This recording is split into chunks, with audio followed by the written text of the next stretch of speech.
6 baseball season comes down to this: the 7th game of the World Series between the Boston Red Sox and the New York Mets. Those who saw the Mets come from behind to win Game 6 will remember it for a lifetime.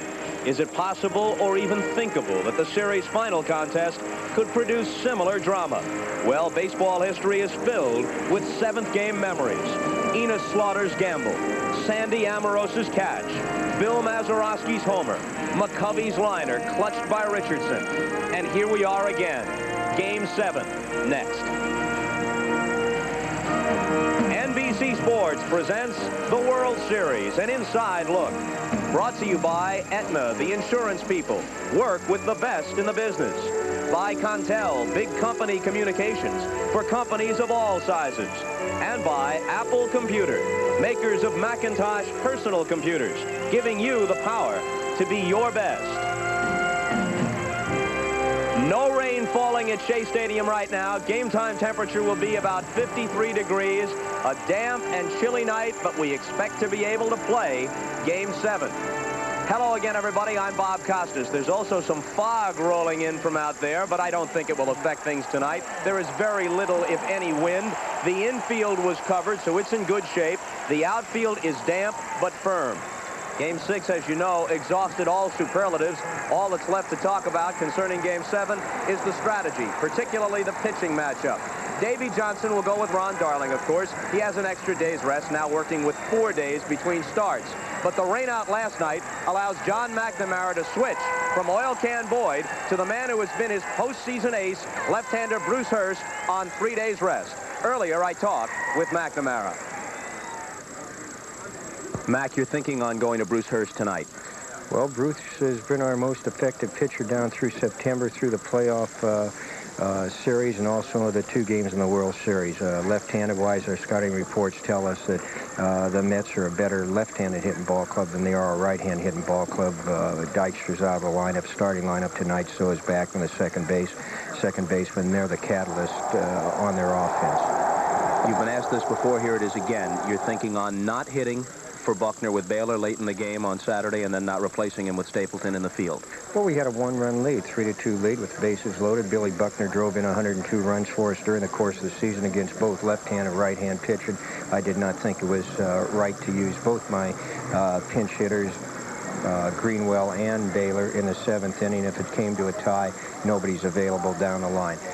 Defensively, if it was a case where range or whatever, Buckner couldn't get to the ball, then I would be subjected to a second guess. He is in front of the ball went through his legs, he just didn't catch it. He's the best defensive first baseman I have. How do you assess the attitude of your club tonight? Very good. They're positive. We've faced adversity all through the season, and we've met it. Related back to that 3-0 ball game. We were ahead in the 9th inning, got beat in Anaheim, came back the next day and turned the series around, or turned the playoffs around. That's why we're in the series tonight. We'll play. Thanks, Matt. Good luck tonight. Okay, Bob. Thank you. We'll be back with Marv Albert talking with Met manager Davey Johnson right after this.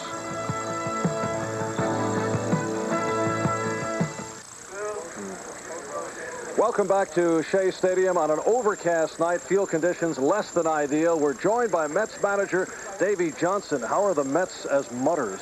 Well, we played on a lot of fields worse than this, so I don't think the field's going to come into play. It's really in pretty good shape. All right, lineup changes tonight. You're going with Tuffle and Mitchell, Dykstra and Backman, a couple of your spark plugs sitting down. Now, Tuffle's had his problems in the field. Are you concerned about the pressure tonight on Tuffle? Not really. He's been in there against all left-handers all year long, and I'm not going to change him now. And certainly he's hit Bruce Hurst as good as anybody on the ball club.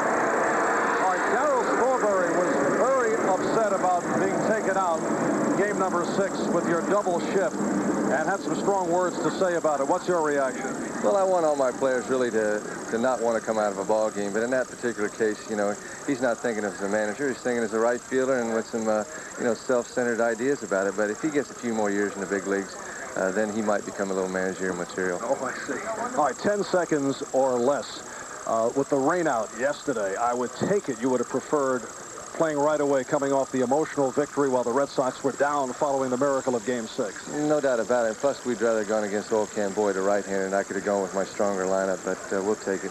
All right, it will be against Bruce Hurst tonight, and there will be baseball played here at Shea, and it will be the final game of the 1986 season.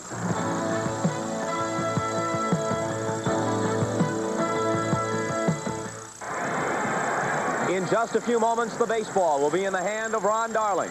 The microphone's in the hands of Vin Scully and Joe Garagiola. Game 7 is coming up right after we check with Tom Brokaw and NBC News.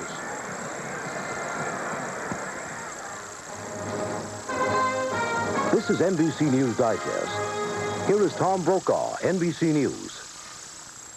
Good evening. A former Air Force man named Alan John Davies was arrested by the FBI in Palo Alto, California today. He was charged with trying to pass secrets to the Soviets. Moscow has been saying that President Reagan agreed in Iceland to the idea of eliminating all offensive nuclear weapons. The White House today accused the Soviets of misinterpreting Mr. Reagan's position, but refused to release the record of just what was said in Iceland. Now this. An arbitrator today blocked NFL Commissioner Pete Rozell's plan for random drug tests of all football players, saying they would violate player contracts. I'm Tom Brokaw. More news later on this NBC station.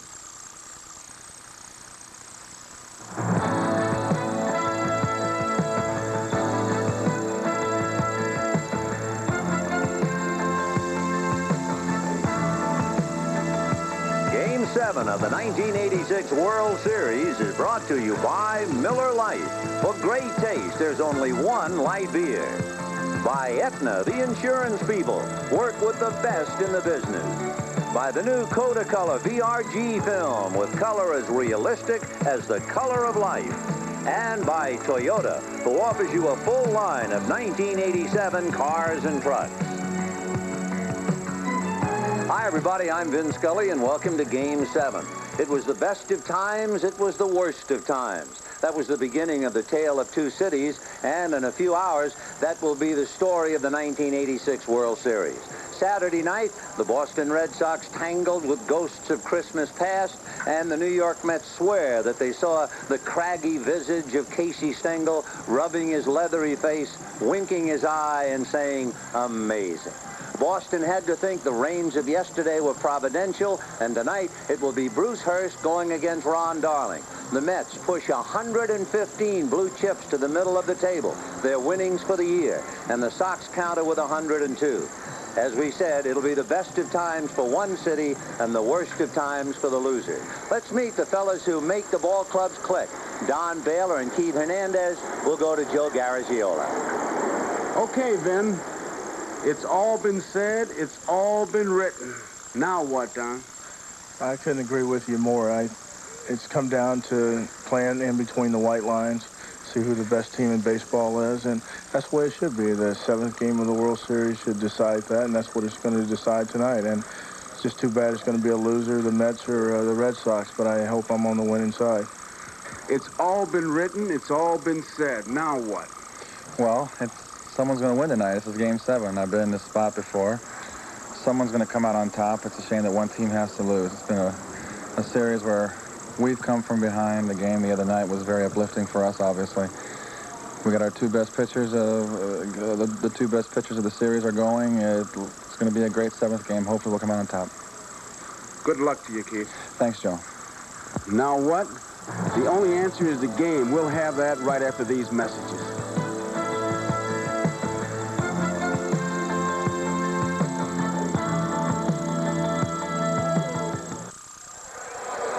Right now, moments before the first pitch, it's the traditional first ball throwing. And a switch on it tonight as we go to Game 7. The president of the Red Sox, Mrs. Jean Yawkey, the chairman of the board of the New York Mets, Nelson Doubleday, with Nelson throwing the ball to Rich Gedman and Mrs. Yawkey throwing the ball to Gary Carter. Now let's get to the lineup. For the Red Sox, no changes. Wade Boggs leading off at third and Marty Barrett at second base. Bill Buckner will be at first and Jim Rice in the cleanup spot in left. Dwight Evans in right field. He'll be followed by Rich Gedman behind the plate. Dave Henderson in center field. Rich Owen at shortstop, and the pitcher will be Bruce Hurst. Here's the way the Mets stack up defensively. And there are some changes. Kevin Mitchell is in left field. Mookie Wilson is in center field. Strawberry is in right field, as you heard McNamara say. Dykstra and Backman are out of the lineup. The infield, Knight, Santana, Tuffle, Hernandez, Carter behind the plate, and Ron Darling on the mound. Ron Darling, a 15-game winner during the year, is 1-1 in the World Series. He was 1-0 in the playoffs. And as you might remember in the series, he has not allowed an earned run to Boston in 14 consecutive innings. Wade Boggs, Marty Barrett, and Bill Buckner, and here we go. Ball one. John Kibler, Jim Evans, Harry Wendelstedt, Joe Brinkman working the lines, with Ed Montague and Dale Ford on the foul line. Right.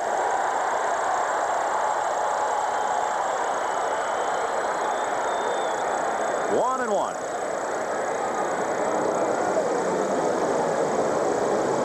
Boggs backing out as an airplane flies overhead. We should have a lot of that tonight. The pattern, evidently, for the first time, will bring planes almost constantly directly over Shea. 1-1. Ball two. There is no breeze to speak of. The flag hanging limply in center field. Remember, that's how Hernandez, he figures that the breeze when they're overhead blows to left field. Now back, 2-2.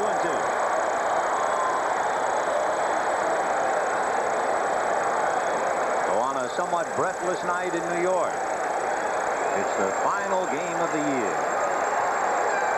2-2 to Boggs.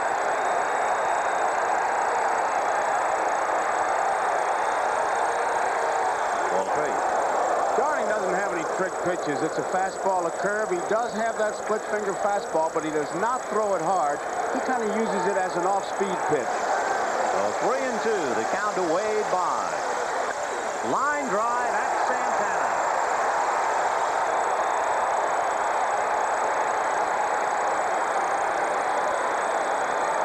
So Wade Boggs hits it right on the button, but right at Santana. One down. And second baseman Marty Barrett coming up. Barrett is hit in all 6 with 4 RBIs.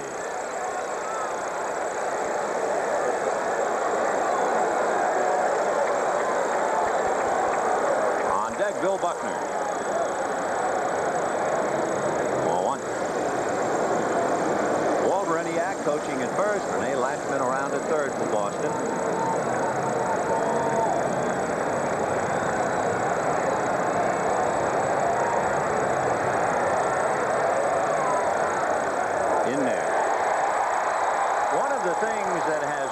The Red Sox considerably throughout the series, leaving men on base. It's interesting, they have left 63 men on. If they leave 9 more tonight, they will have tied a World Series record of 72 established by the Mets back in 1973. What might be a factor too is Mookie Wilson in center field then plays very shallow as compared to Dykstra. 1-1. In there. So the chants begin early tonight. The last game of the year, and they're determined to be heard.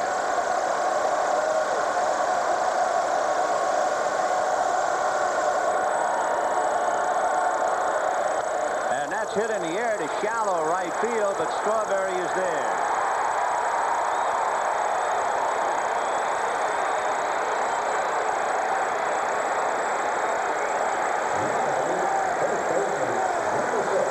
Down in the first inning, and here is Bill Buckner. He is getting, in some areas, a standing ovation, but you can understand the reasoning behind it.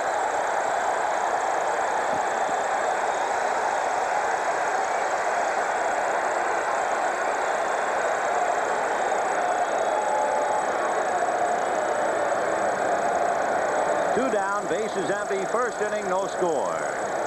On deck, Jim Rice. Strike, outside corner.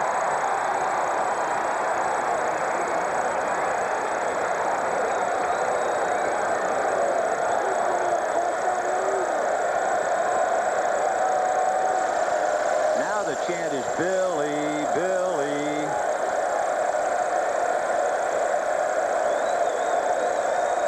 breaking ball. Ground foul, and the count 0-2. Just on the strength of what we've seen, it seems like Carter and Darling have picked the fastball, the one that tails away, as the best pitch so far. He's really spotted it. That's the first breaking ball he's thrown. 0-2 to Buckner.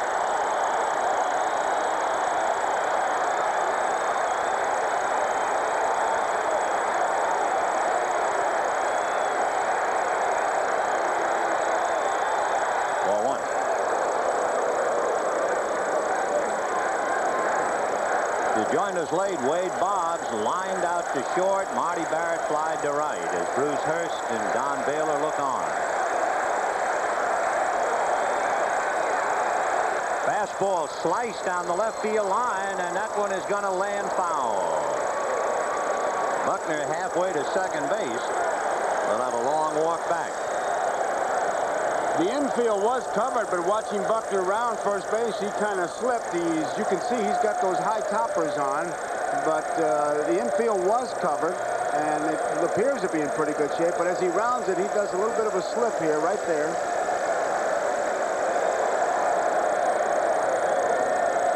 So Buckner comes back. 1 ball and 2 strikes to count. 2 out, first inning, no score. Rice on deck.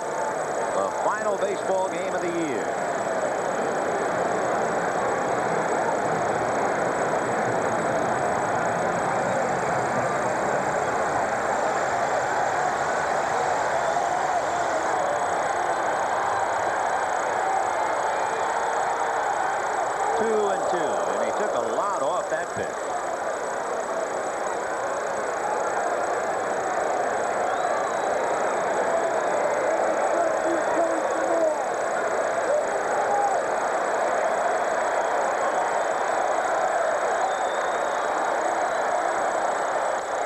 There's a hopper into right field. Base hit for Buckner. So a 2-out single to right by Bill Buckner will bring up Jim Rice.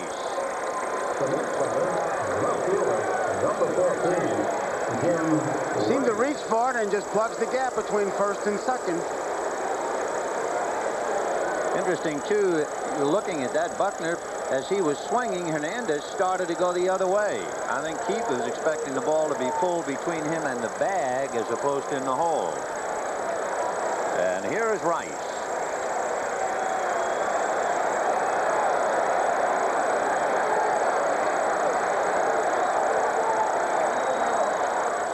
Out in front of it, he was guessing fastball, and the count 0-1.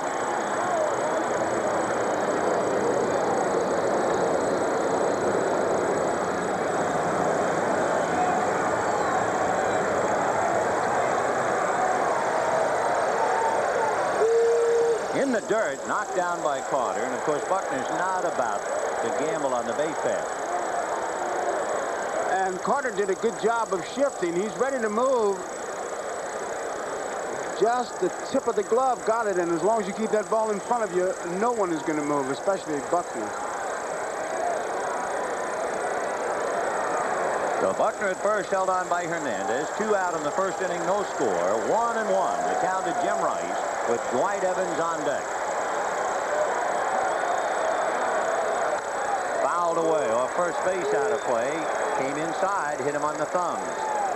Rice is using that choked up grip that he's gone to just a bit, and when you ask him about it, there you see it. He says, I just want to drive the ball. I want to hit it hard. I'm quicker with the bat when I choke up a little bit.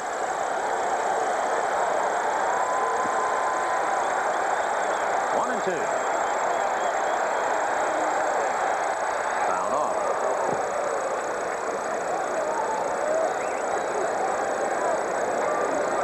Ron Darling pitching on 4 days rest because of rain.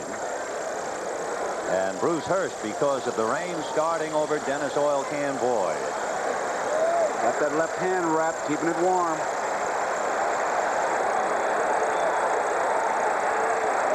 One ball, 2 strikes to Jim Rice. And that's line to right. Strawberry going to his left, backhands it. No runs, 1 hit, a man left at the end of the half an inning. Sox nothing, Mets coming up. Dykstra and Backman sit down. So the Mets line up with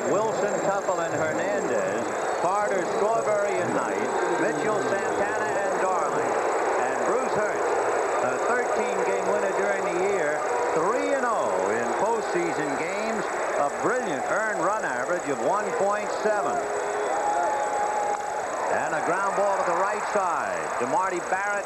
1 pitch, 1 away. Take a look at the defense for the Red Sox. Rice, Henderson, and Evans in the outfield. It's the same as it's been. Boggs, Owen, Barrett, Buckner, Gedman behind the plate, and Bruce Hurst with that good curveball, that big overhand curveball. He changes speeds on it, a forkball and a fastball, and he has been using them all. Hurst has had trouble with the hitter coming up, Tim Tuffle. Tuffle is 4 for 7 against Hurst, including 2 singles, a double, and a home run. You might remember the home run went to right field in Fenway Park. Tim, whose era contributed heavily to the winning run scoring in Game 1. Ball 1. Following Tuffle, Keith Hernandez.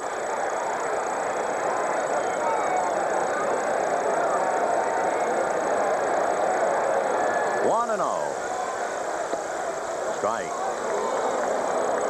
When he spots that pitch on that outside corner, he is just doubly tough because it just makes his other 2 pitches, the slow curveball and the forkball, more effective.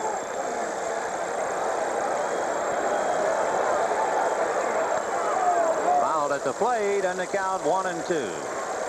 I guess it figured we'd have a game like Saturday night when you realize that the Red Sox won 19 games in their last at-bats, including the playoffs. The Mets had 39 come from behind, then they had 3 in the playoffs with Houston, and then Saturday night. This should go to the wire. 1-2. 2-2.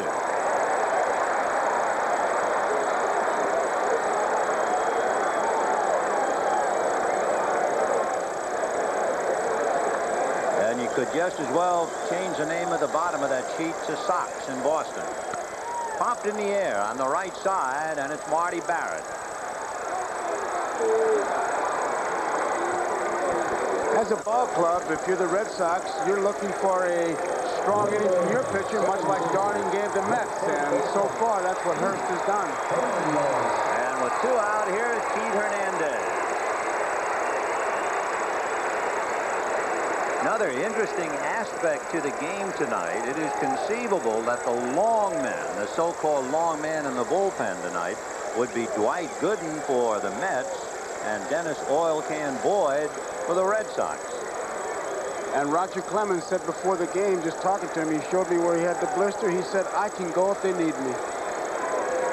Gooden looking on with Santana and Howard Johnson in the dugout. Ball 1 to Keith Hernandez.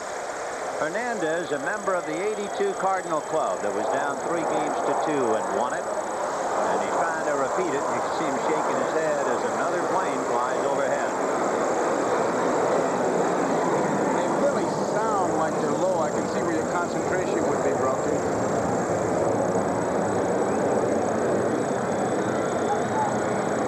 1 ball and no strikes. Breaking ball strike, and the count 1-1. Bruce Hurst, if you throw out the last start he made, that was a game after the Red Sox had clinched, you get an indication of how well he's been pitching. That's line to center. Henderson will flag it, and the inning is over. Hurst has made 11 consecutive quality starts, and at the end of an inning, no score.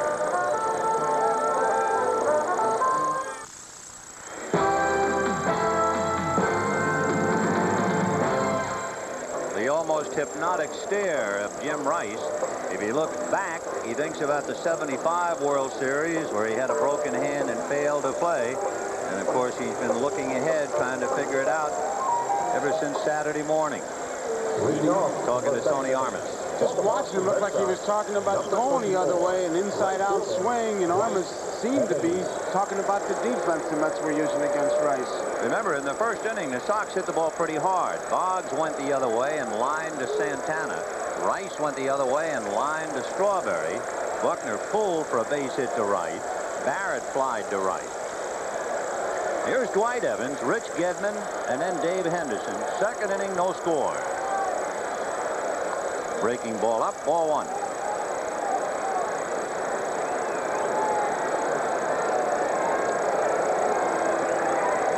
Top of the second.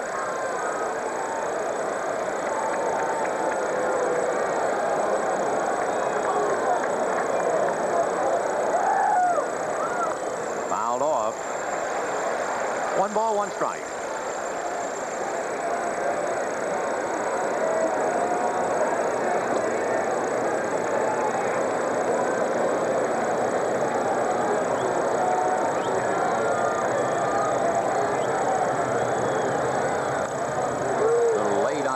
And the count 1-2 to Dwight Evans.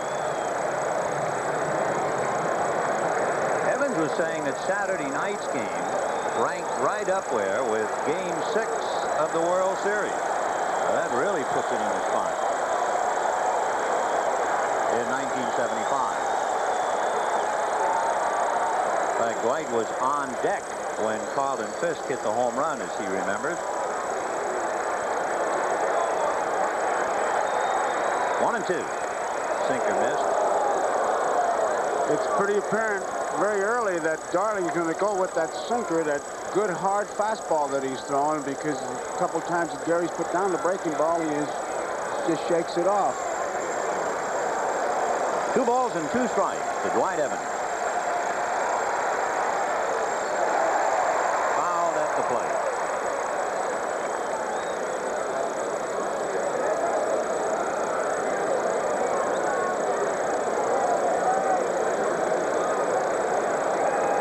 That's the way it looks to the hitter, and there's the rotation.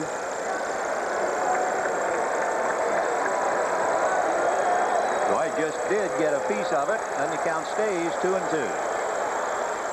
Fastball missed. So he goes all the way.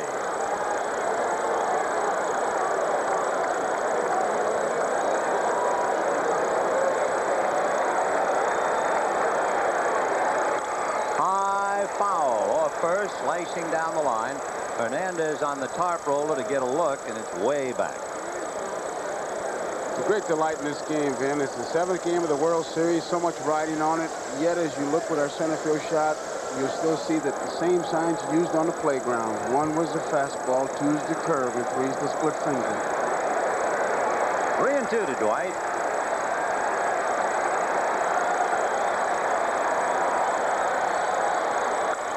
High drive into deep left center field. That one might go all the way. It is gone. Home run, Dwight Evans. It was a fastball, and Evans really jumped on it. He was a little bit out in front on that ball he fouled off, but this one, with the swing, he timed it perfectly and drove it a long way. Dwight Evans' 2nd home run of the series, and his 7th run batted in, and it's the Red Sox who score first and lead 1-0.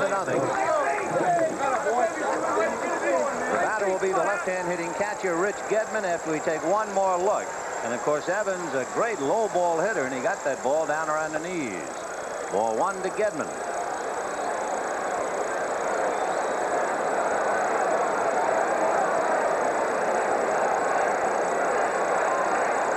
Fouled away. 1 ball, 1 strike.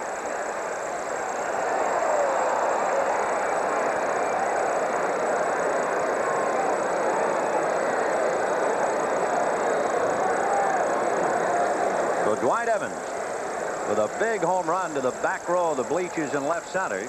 Gedman fouls it away, and the count 1-2.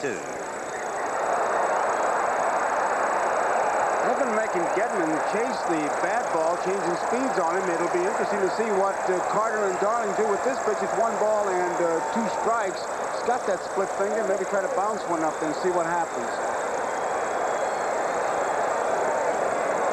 Gedman followed by Dave Henderson. And as you can see, things come tumbling down. Well, they're portable stands, and obviously when the foul ball gets there, everybody leans, and there it goes. Fortunately, it doesn't appear anybody got hurt. Time out for a moment while they restore that. So we can tell you that that home run by Dwight Evans is the 9th home run in this World Series. What makes it interesting, all in the road ballpark. The Red Sox have now hit 4 home runs in the series, and the Mets have hit 5. So as Tom Seaver sits quietly, eating sunflower seeds, they prepare the wall in right field, and time is out. 1-0 Red Sox, top of the 2nd inning. Talk about sunflower seeds. I thought it was kind of interesting. Only in the World Series coverage do you get it where they had psychologists try to figure out why ball players chew tobacco, chew gum, chew sunflower seeds. I can't understand why they chew tobacco. I wish they'd stop that. But the sunflower seeds, they had all kinds of reasons for that. But only in the World Series did they emphasize something like that. Meanwhile, the walls come tumbling down, so timeout at Shea. You might wonder about that rain out that we had, going back to the history books. In 1911, if you can imagine, between games 3 and 4 of the World Series, there was a 6-day rain delay. That 1911 World Series finished on October the 26th. Then, of course, in 1962, you might remember, in San Francisco, Game 6 was rained out 3 times. And 1975, Game 6 was rained out 3 times. And in going back through the history books, yet another footnote to Saturday night's game. Game 6 of the 1986 World Series will be listed as the greatest comeback game in World Series history. No team down by 2 runs scored 3 in its last at-bat until Saturday night.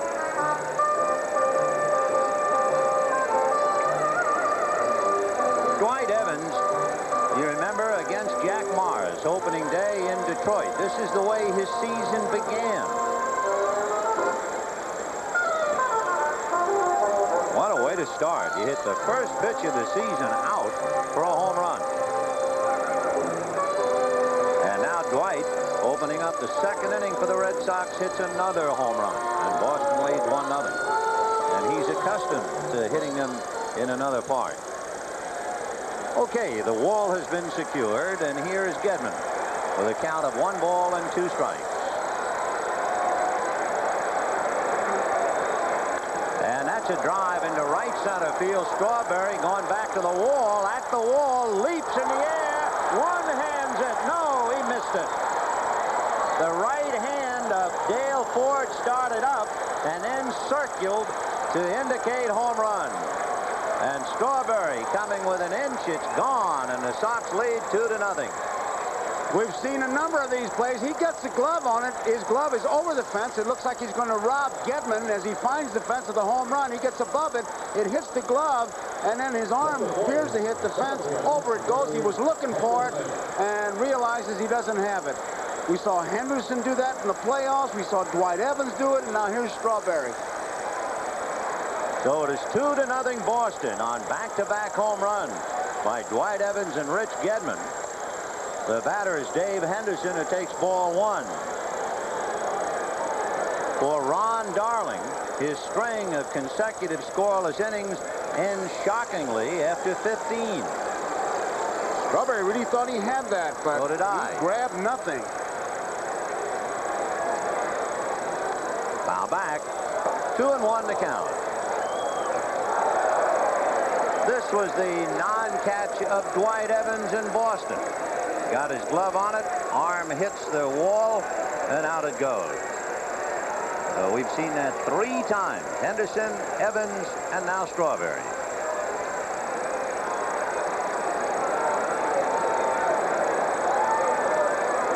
Two and 1. 3-1.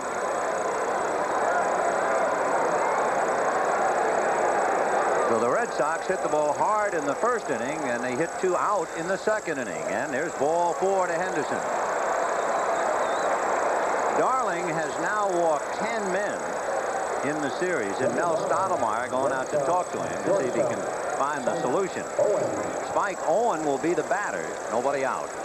Pretty apparent why Stottlemyre's going out there, just to settle him down, because back-to-back home runs, and hey, that'll get you to thinking, it'll get you to aiming, and all Stottlemyre wants to do is, hey, look, okay, so they got the 2 runs. Let's get settled down here and go back to work. You could see by the reaction on Gedman's home run that it was a bit of a shock as far as Darling was concerned.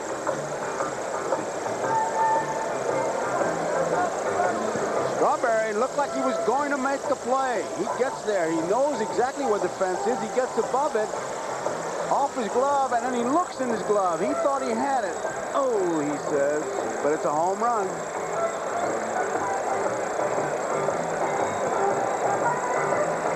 Ron Darling gave up 21 home runs during the regular year, so he stung back-to-back.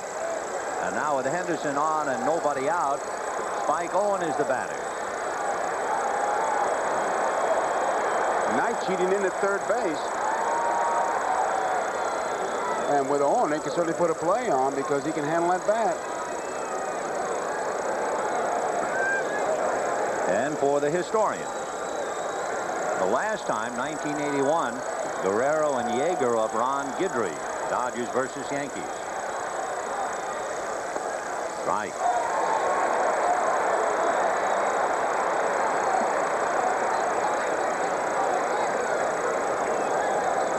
Spike having a good series. As a quick look down at Rene Latchman. Henderson held on by Keith Hernandez. 2-0 Red Sox, top of the second inning.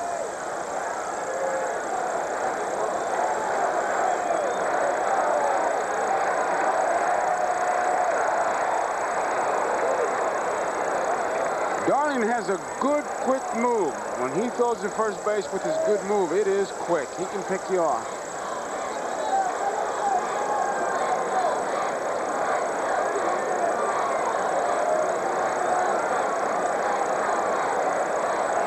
No balls, 1 strike. That's in there. The scouts rate Darling as being quick to first, but pretty slow coming to the plate. Darling is considered a good fielder.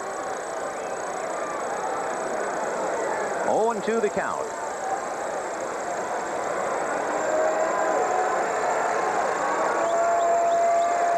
Henderson with a walk at first.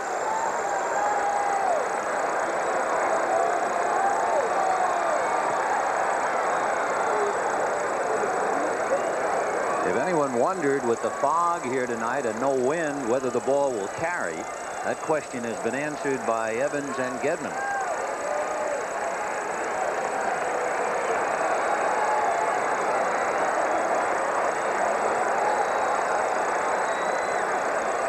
And that's a little pop fly to Santana. 1 out in the top of the second inning, 2-0 Boston, and Bruce Hurst coming out. Hurst, you remember, and he was very good-natured about it, in taking his at-bats here against Darling, struck out 3 times. In fact, the last time he came up in that game, there were a couple of runners aboard, and he said, Gary Carter and the plate umpire were laughing, and Hurst said, hey, be serious up here. They laughed some more as he struck out a 3rd time. But the Mets now are not looking laughs, they're looking bunt. And there it is. And it's overrun by Knight, picked up and thrown by Darling for the out. Knight looked back at the turf as if it had done him wrong, and he can be happy that Darling backed him up. He's charging so hard, it could have been really a routine, easy play for him, and he elects to go one hand with it, and it takes a little bit of a bad bounce. Remember earlier we talked about it. The ground crew did a great job in getting this field ready, but they really had to put a lot of topsoil, extra sod on it because of what they did when they clinched it. And Darling, a good fielder as a pitcher, backing up to play, and they get their man at first. If you're scoring, Knight did not touch the ball. It is basically a 1-4 sacrifice. And now here's Wade Boggs. Henderson at second. 2 runs in, 2-0 Boston. Boggs lined out to Santana in the 1st inning. Right. If you were just looking at the defense, you would say they're not going to give Boggs anything slow to hit. They'll show it to him. Look how far over Hernandez is. They expect him to hit from center field to the left field line. It looks like they're going to try to make him hit that sinker. 0-1. Amazing tribute to Marty Barrett, the kind of a series he's having.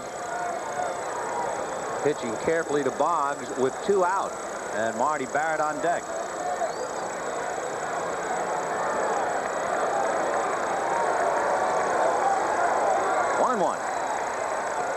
Ball 2.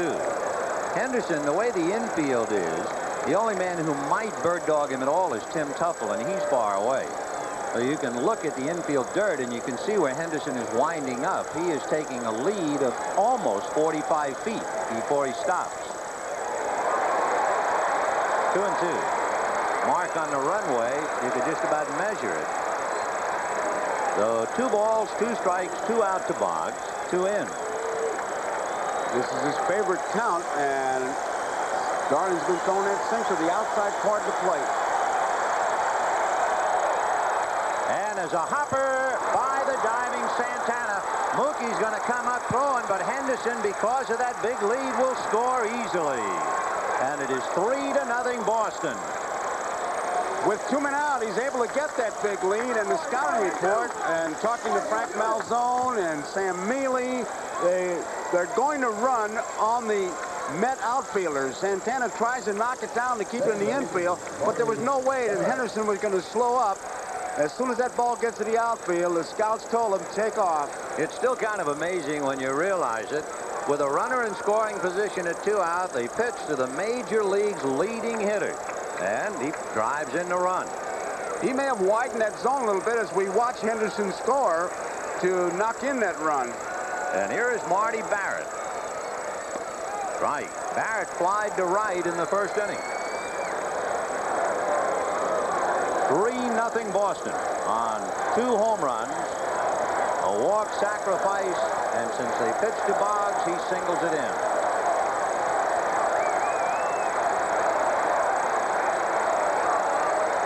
And Barrett bunts up along third. It's staying on the grass. Base hit.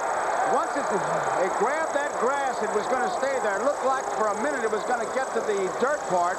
Had it gotten there, it would have rolled foul. There's no way that would stay fair once it hits the dirt. But when it grabs that grass, now right about there, looked like it was going to go foul, but once it hit the grass, it's almost like little fingers, like octopus grass. He just held it, and Marty Barrett, say what you want. There he goes again. He's in the middle of it for the big guys.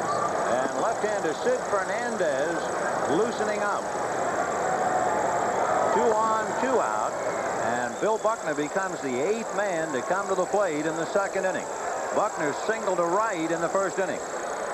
So Darling, on 4 days rest, has been hit hard, plus the bunt single.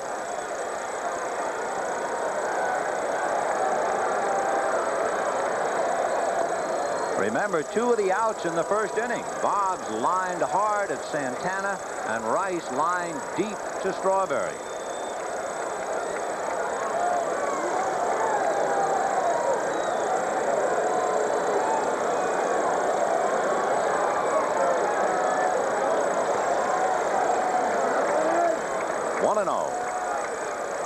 And that's going to be hit to left center, but Mookie on his horse and flags it down.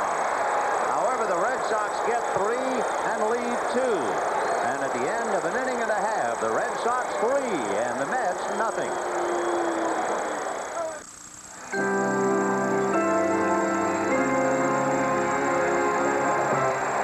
The importance of this play, if Strawberry had held onto the ball, the Red Sox would have scored 1 and not 3.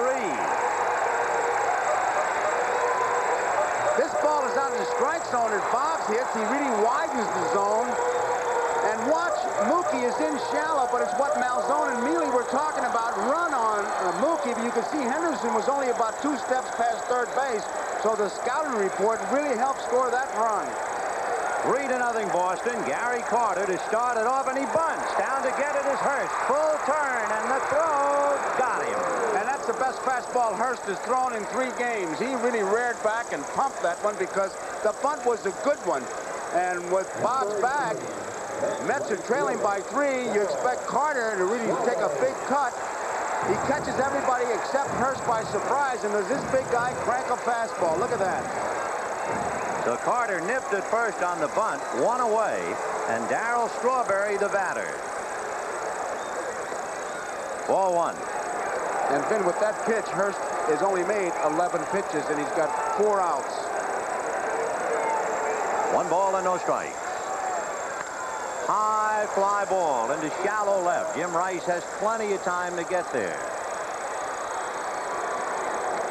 Darryl Strawberry now 0 for his last 10 here, dating back to Game 3 of the playoffs with Houston.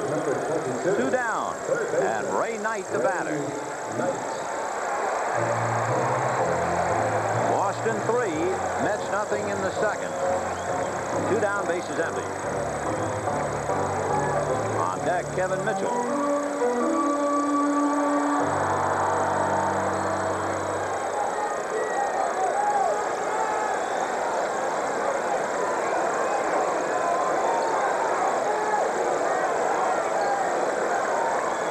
Knight, who scored the winning run in that somewhat bizarre game Saturday night.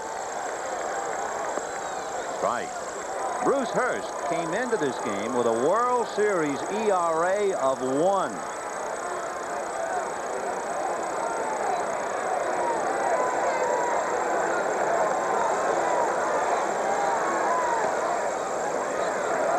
One ball, one strike.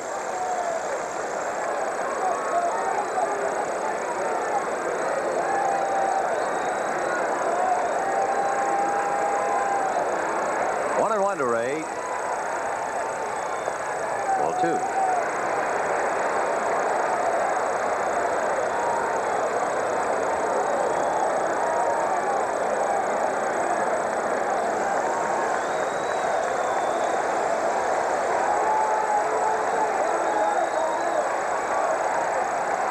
Fastball and a one-hopper into center. Base hit for Knight.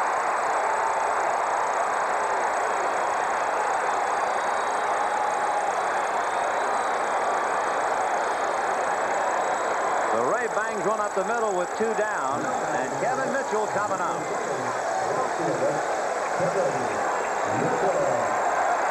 Here's the pitch that Ray Knight hits. It looked like a fastball. It was a fastball. Got a 3-run lead. Hurst, he wants to stay away from the base on balls. He challenged Knight, and he lost.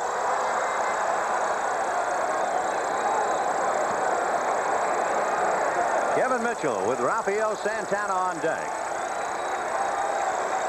Bruce Hurst is trying to win his 3rd game of the World Series, and that doesn't happen very often. It has happened 12 times in history, but only 4 times since 1920. Harry Brackeen, Lou Burdette, Bob Gibson, Mickey Lolich. Dropped in there, strike. 3 runs, 5 hits for John McNamara's band.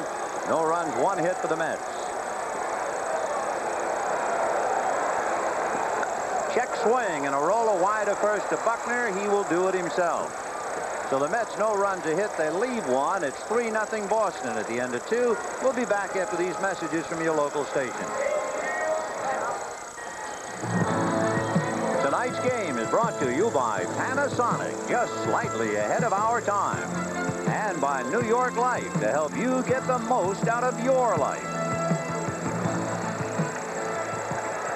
The Red Sox got the most out of the 2nd inning to enjoy a 3-0 lead. Jim Rice, Dwight Evans, and Rich Gedman coming up now against Ron Darling. And the curveball is whacked to left. Going back on the ball is Mitchell, and it short hops the wall. Rice for 2. The throw in. They got him.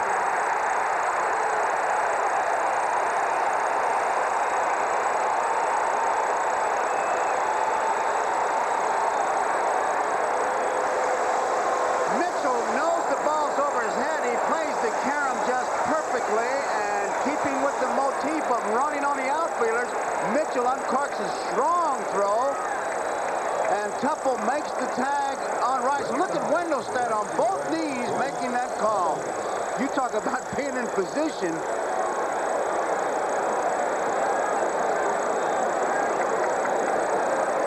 So a base hit to left off the base of the left field wall. 7-4 of you scoring from Kevin Mitchell to Tim Tupple. That was your classic hanging curveball. Boy, wasn't it just it, hung up there. Breaking ball up. Dwight Evans, the batter. And it is apparent in the early going from the moment that Wade Boggs opened the game with the line drive at Santana that it is a shaky start for Ron Darling, although there is no one throwing in the bullpen. He's only had 1 pitch going for him so far. It's been that hard sinker, and he's really had to spot it because when he got to Evans, he was sitting on it and boomed it. There's a breaking ball lifted to straightaway, shallow center. Mookie Wilson there. 2 down.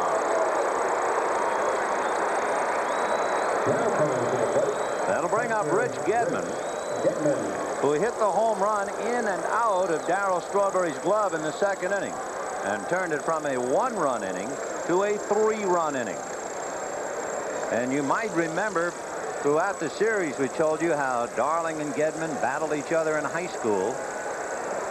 And finally Gedman has hit one. Strike.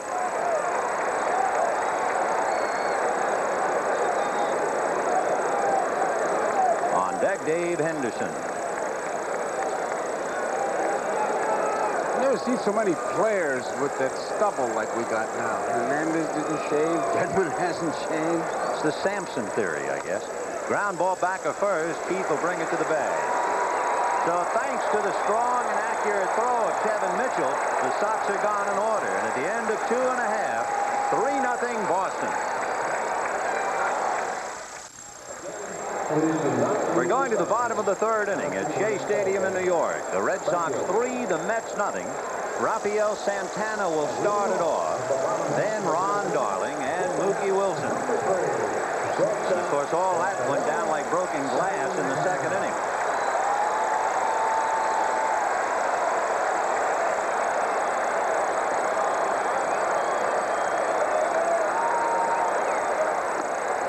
Ball 1. During the regular season, the Mets gave left-handers a bad time, but not in the World Series against Bruce Hurst. Ball 2. In the regular season, they beat left-handers 27 times and lost to them only 11. Better than 700 balls. In there. 2-1.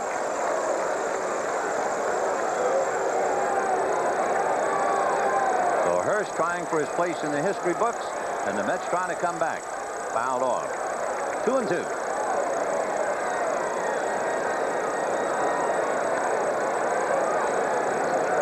See how nice he was? He asked Gedman, are you all right? He got a foul tip. If that ball would have laid in front of home plate, they would have checked the ball, but the pitcher's worried about the catcher. 2-2. Fouled away. Of course, he hit a home run. That's when they're really nice to you. 3 runs, 6 hits for Boston. No runs, 1 hit for the Mets. A 2-out single by Ray Knight.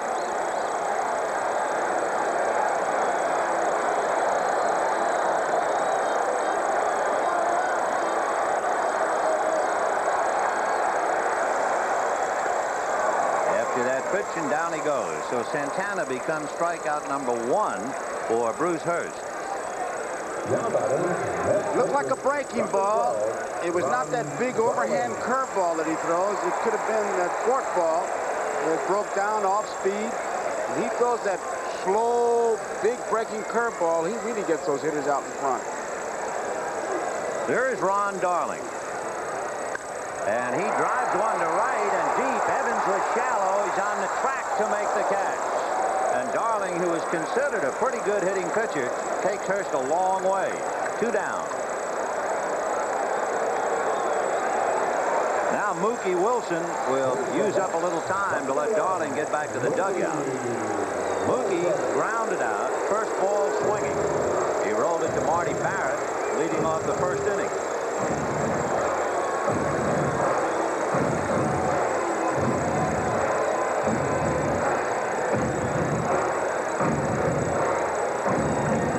Kill time. Ask the umpire how your family's doing. Anything. And Buckner had made a trip to the mound.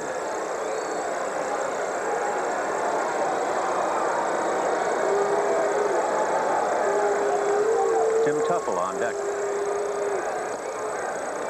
A little high with a fastball. Ball 1.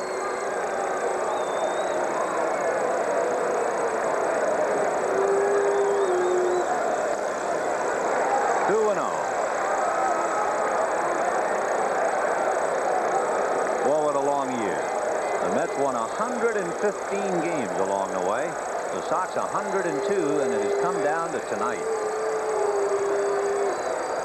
Fouled off. 2-1.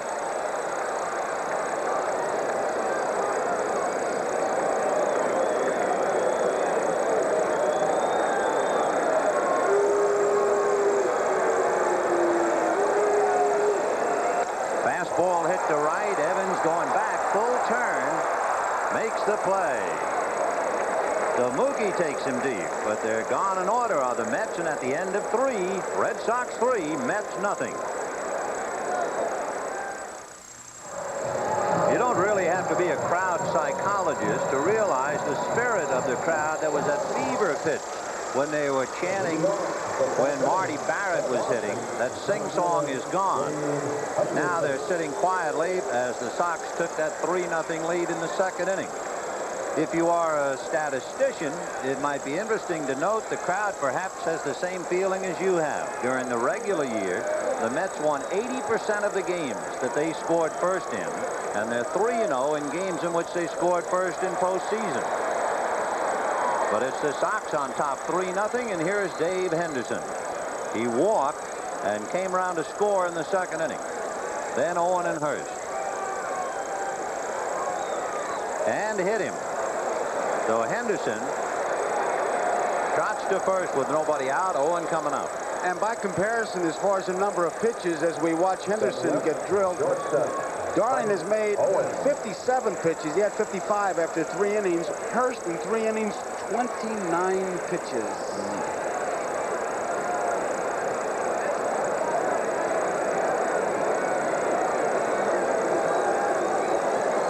So Darling, a shaky early going and a strong performance by Bruce Hurst.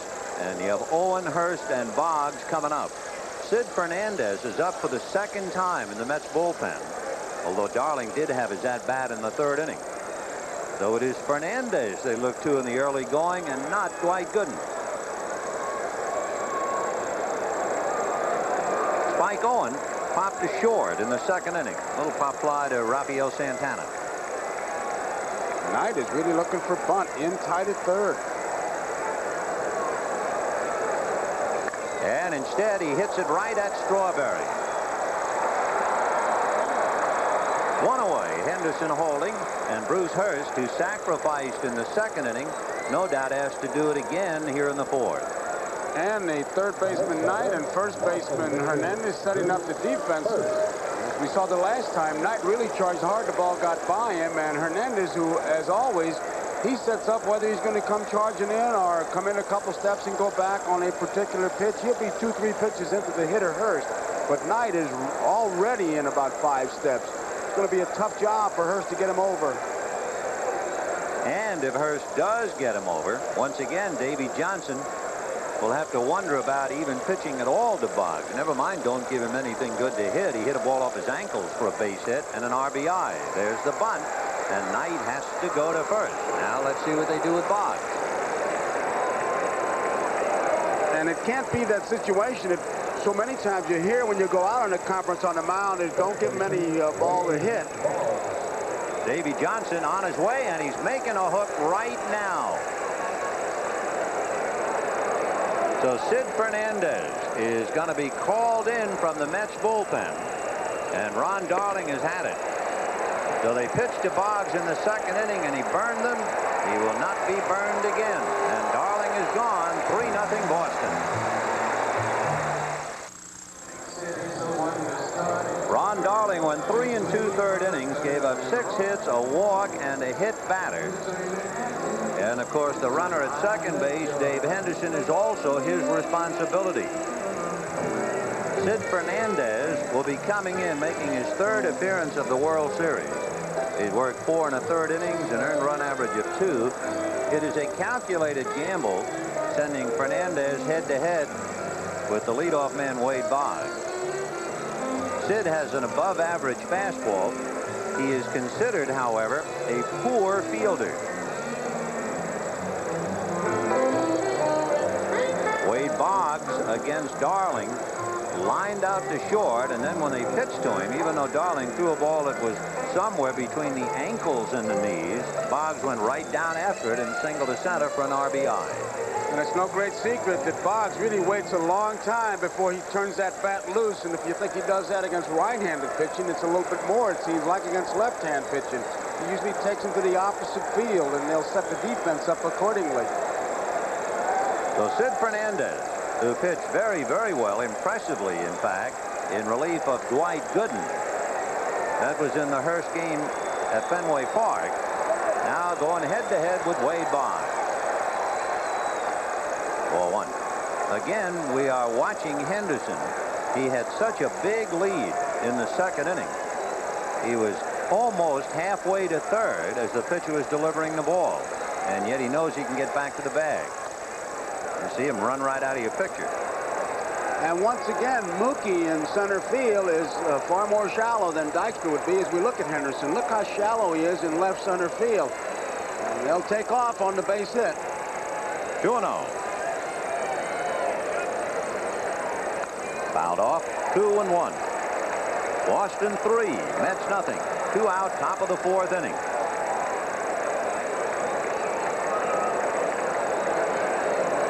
See, when you stack your defense like that, you better pitch that he hits that way. If he gives him anything slow, he'll pull it. Hernandez is way over.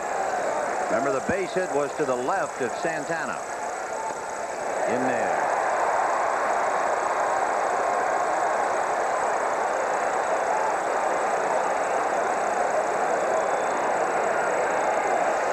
Two balls, 2 strikes, and 2 out to Wade Boggs. Henderson at second. Spun the curveball. 3-2.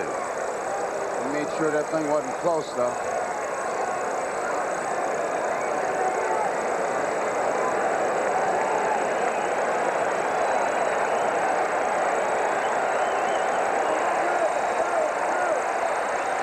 And this time in under the hands to put him on.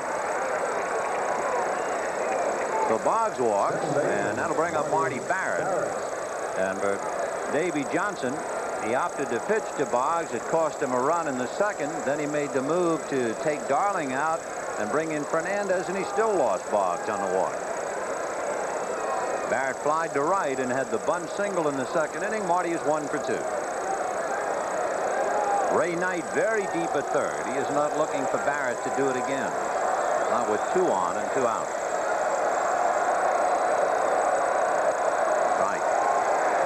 Moved Mitchell over. Mitchell was playing Barrett as if to pull, and Mookie Wilson, as you can see, the defense is way over in right center field. A lot of room in left center field. They're stacking it on the right side. They expect to hit that way, and it'll be up to Fernandez to keep that ball in that outside part of the plate. 0-1.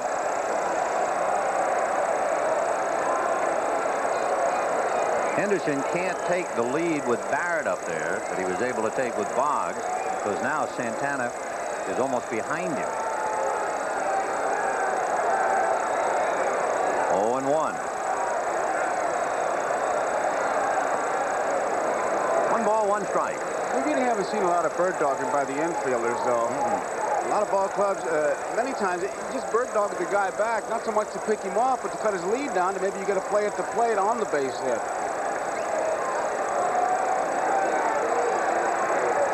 1-1. Off speed for a strike. A lot of motion, and then the soap bubble, and the count 1-2. And laid it right on the outside corner.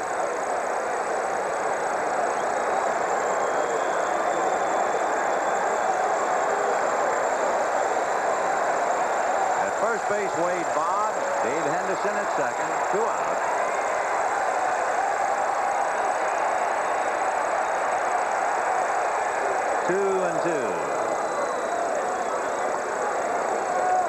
Red Sox left a runner in the first inning and 2 more in the second.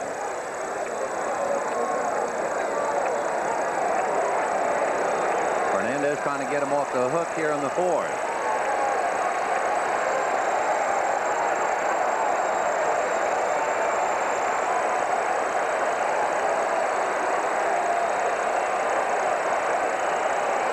Curveball hit to Strawberry. So the Sox lead 2. They have left 5. And at the end of 3.5 innings, the Red Sox 3, the Mets nothing. Real ex-football players drink Miller Lite because it tastes great. Why do you little ex-field goal kickers drink it? Because it's good. For great taste, there's only one light beer, Miller Lite. 3-0 Boston, bottom of the 4th, and the Mets trying to get something started with Tim Tuffle, Pete Hernandez, and Gary Carter. They have just one hit, a single to center by Ray Knight, and that came with 2 out in the second inning. Of course, if you remember, Saturday night in that wild game, the Mets were no-hitted for the first 4 innings.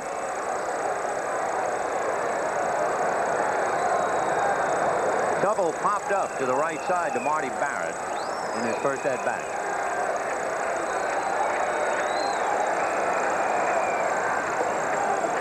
One ball, one strike. That's the first big curveball that he's thrown, where he really rainbows it up there.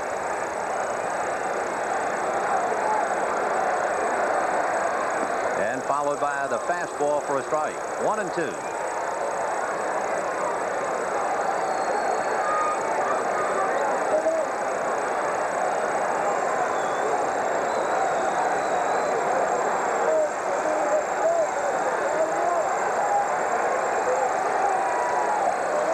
And another fastball, and the count remains 1-2. You joined us late in the second inning. The Red Sox had back-to-back home runs by Dwight Evans and Rich Gedman. Gedman's ball in and out of Strawberry's glove. Henderson walked, and a 2-out single by Boggs made it 3-0. And a big overhand pitch takes care of him. For Hurst, his second strikeout. He's got 3 pitches, and he's not afraid to go to any of them.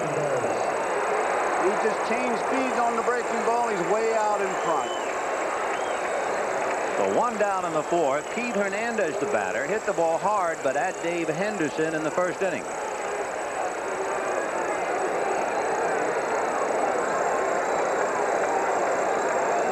On deck, Gary Carter.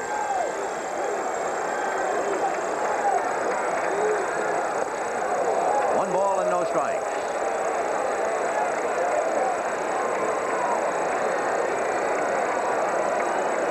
Outfield about as straight away as you can play a hitter.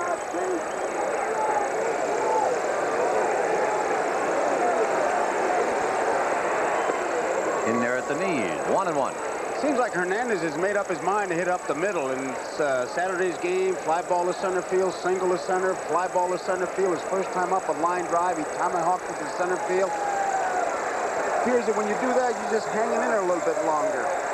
1-1.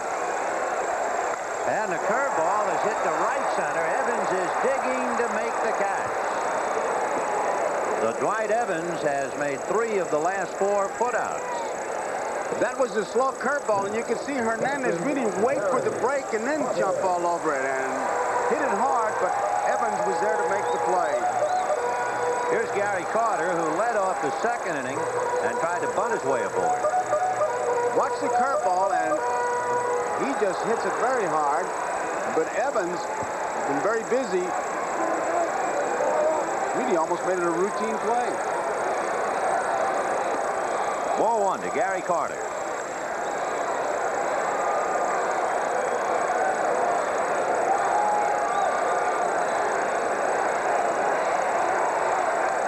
And he was looking fastball, and he was a little bit out in front of it. 1-1. 3-0 Boston. 4th inning, 2 out, bases empty. Started to say, man, you can almost scout Carter by watching television. Outside part of the plate, changing speeds, just keeping it out there from the middle of the plate over. 1-1. And he hits that pitch over to Marty Barrett. And so Carter is gone, the Mets are gone, and that's 7 in a row retired by Bruce Hurst. We'll be right back after these messages from your local station. Gedman is the 4th man in the inning, but here's what Fernandez did against Gedman in Boston. When they talk about climbing the ladder with a fastball, watch this. That was about letter high. Now here's the second strike, a little bit higher. Now you got him set up. Here's the third one. He just climbed it perfectly. Well, we'll see when Rich comes up. He's due to bat 4th in the inning. Just first how Fernandez pitches him again and whether Gedman has learned anything.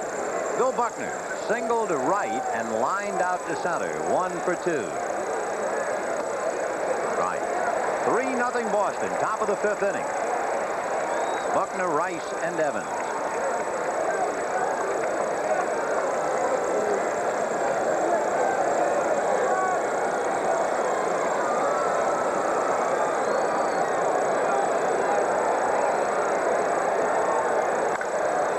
fly ball to right field. Strawberry is there, looking up into that soup. One away. As you watch Fernandez pitch, you got to know that his motion is a big part of his effectiveness. It seems like he falls forward after he releases the ball, but that really isn't the case. When he pitched in the Dodger organization and briefly with the Dodgers, he curled up so much on the mound, it really looked like he was throwing uphill. And the first thing Mel Stottlemyre did was make him stand a little more erect. Oh, boy, you talk about a first ball fastball hitter being challenged. That was reduced to the fundamentals. Hit it. He had it in a pretty good spot.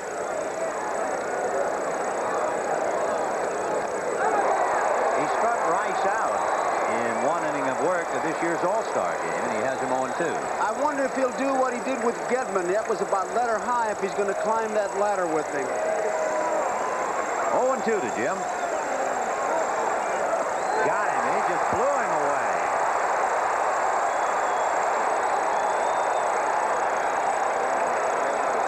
That is the first Sox player to strike out, Jim Rice. And with 2 down, bases empty, the batter is Dwight Evans. It is 3-0 Boston, but when you look back at that second inning, if Strawberry had held onto the ball, it would be 1-0 Boston. Darrell unable to make the great catch. And the Sox turned it into a 3-run inning.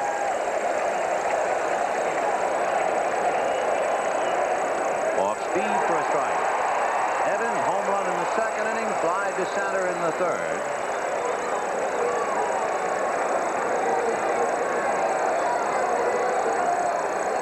Spinner in there for a strike. 0-2. He changed speeds on both pitches, the straight change, and then they took something off the curveball after just throwing nothing but fastballs to Jim Rice. 0-2. Got it. And that brings the crowd to its feet, and we'll see if a Mets pitcher can wake up the Mets hitters. 3-0 Boston. Because of its importance, here's another look at the great effort by Strawberry. He's gloved it, and it's popped out, and he looks in his mitt to find out it wasn't there.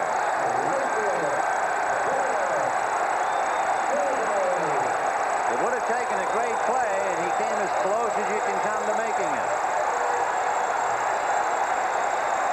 And now he leads it off. So Fernandez has awakened the crowd by striking out Rice and Evans. We'll see now as Strawberry leads off. Right. Strawberry flied to left in the second inning. 0-1 to Darrell.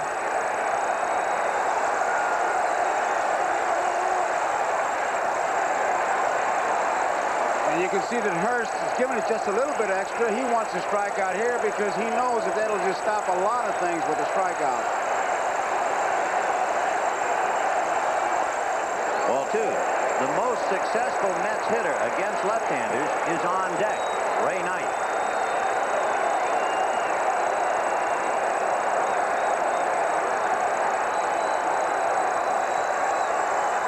Big overhand curve missed. Ball 3.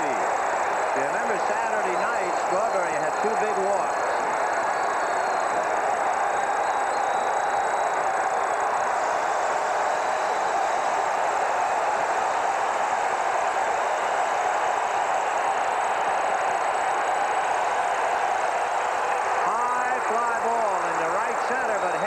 Says he has it, and he's true to his word. Long out, 1 away. The dimensions here, 338 down the line to 358, 371, and then 396, and that was the neighborhood where Strawberry just hit it. 410 to straightaway center. But it's a graveyard out there, especially without any wind. But we saw both Evans and Gedman hit him out tonight in the second inning. Ray Knight singled for the Mets' only hit. Whether it's indicative of anything, it should be pointed out. The Mets have had some long drives by Darling, Wilson, Hernandez, and now Strawberry. 1 ball, no strike. In there. Kevin Mitchell on deck.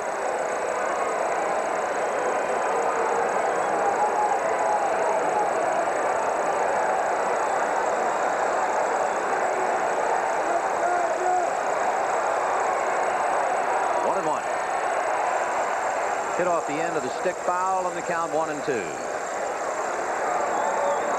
Well, as you can see, the football Giants against the Redskins, same score as we got here, 3-0, just starting the second quarter. Think Washington has any hits? I don't know. At least one. Gotta have one. 1-2 to Ray Knight.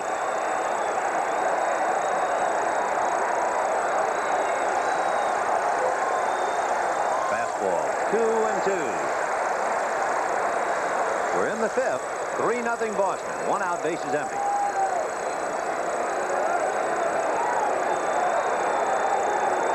Hurst has retired 8 in a row.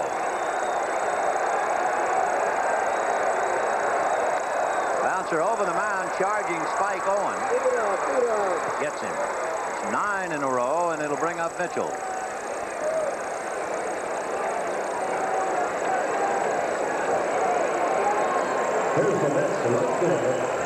Mitchell grounded to Buckner in the second inning.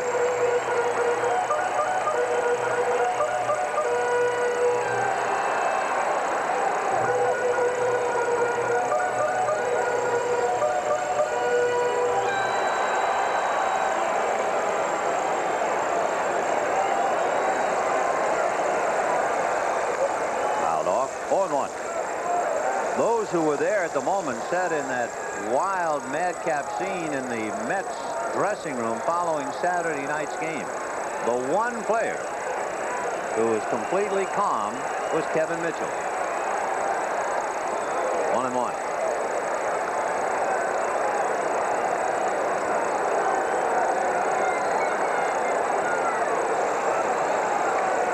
It was Kevin who scored the run on the wild pitch. Ground foul to Buddy Harrelson, and the count 1-2.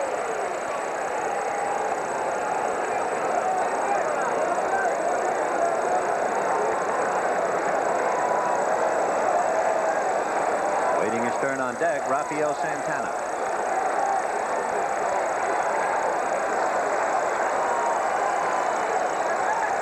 Fastball fouled off to the right, out of play. Still 1-2. Hurst is really spotting the ball well, in and out, up and down. Great control of it, of the location of the pitcher. When you talk to a scout about that, they say, well, he's got good control of the strike zone.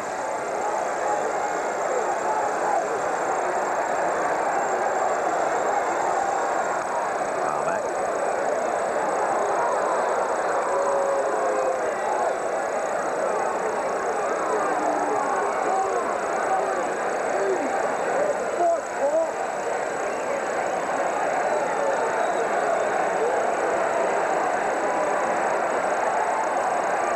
Bruce Hurst leading 3-0 in the fifth.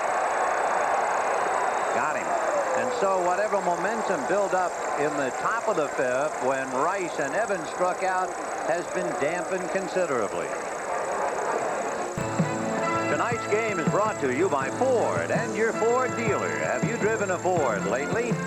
And by the makers of Prestone 2 Antifreeze. Don't push your luck, change it with fresh Prestone.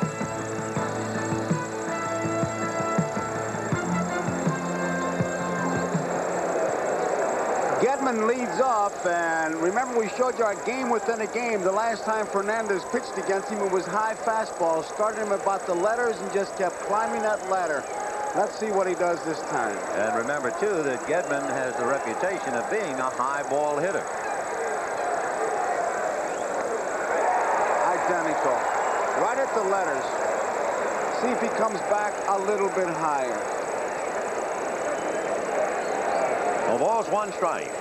Ron Darling went 3 2/3 innings, charged with 3 runs, 6 hits. 0-2. So far, it looks like an instant replay.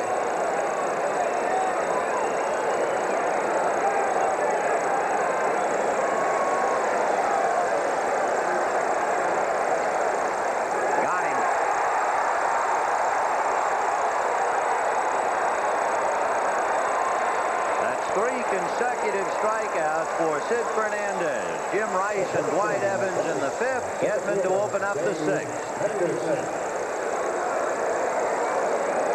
He didn't quite climb the ladder, but he stayed with his fastball, sidearmed him, made Gedman give a little bit, a tough pitch to hit, and he got the big strikeout. Here's Dave Henderson, walked and hit by a pitch.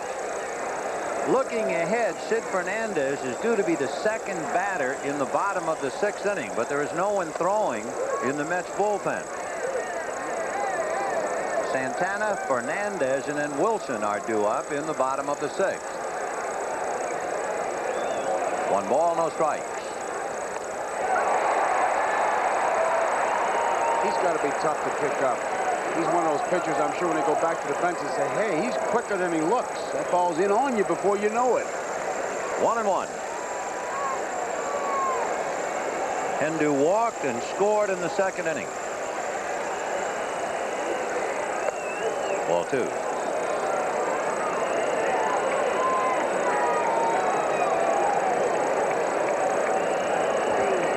Fernandez, remember, was 4th in the National League in strikeouts. He was tied with Dwight Gooden. High fly ball into shallow left center. Mookie says he'll have it. 2 down.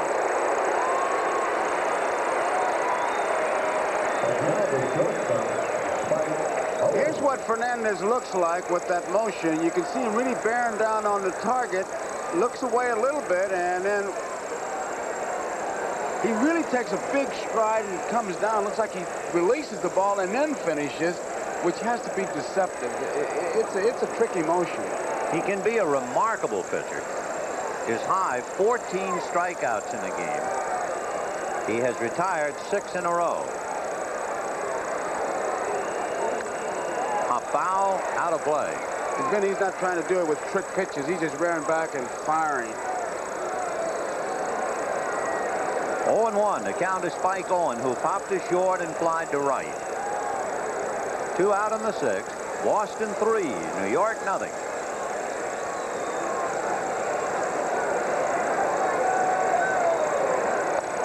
One and 1.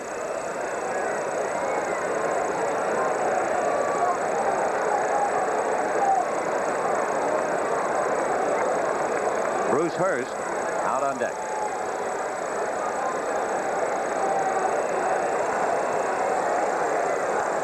Now back 1 and 2.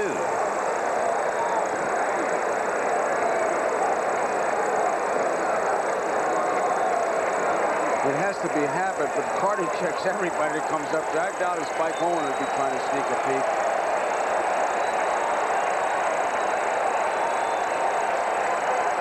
Crowd making the kind of noise it normally makes for Dwight Gooden. They want another strikeout.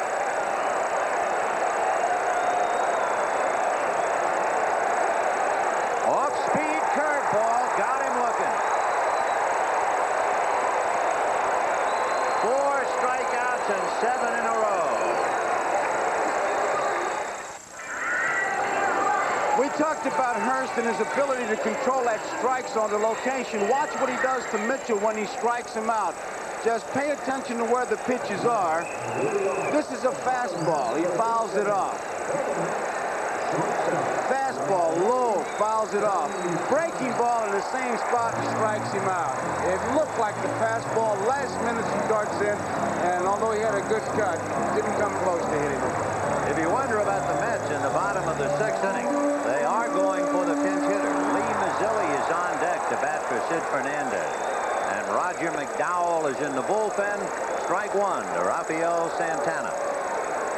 Of course, it was Mazzilli who appeared as the pinch hitter in the 8th inning Saturday night and scored a run that tied up the game. 1-1. Santana struck out in the 3rd inning, and there's Roger McDowell along with Vern Hochheit. Fastball, and it's hit up the middle behind the bag, and here comes Spike Owen to get him.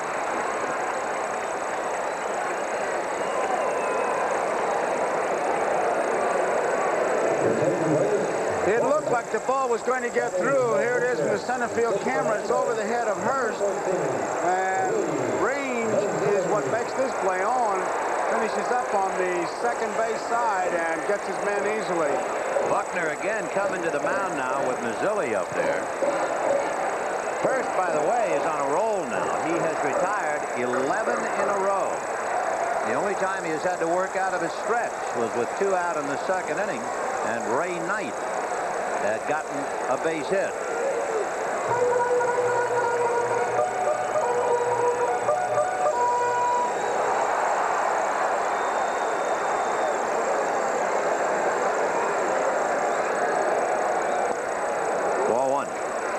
So Sid Fernandez worked 2 1/3 innings, and he gave the ball club a big lift from the mound by striking out 4 and retiring 7 in a row. And now Mazzilli batting for him. 1-0. Mookie Wilson on deck. Ball 2. And Mazzilli, by faking the bunt, it looked like he was going to try to push it past the pitcher. At least drew Marty Baird in a couple steps at second base. 2-1 to Lee.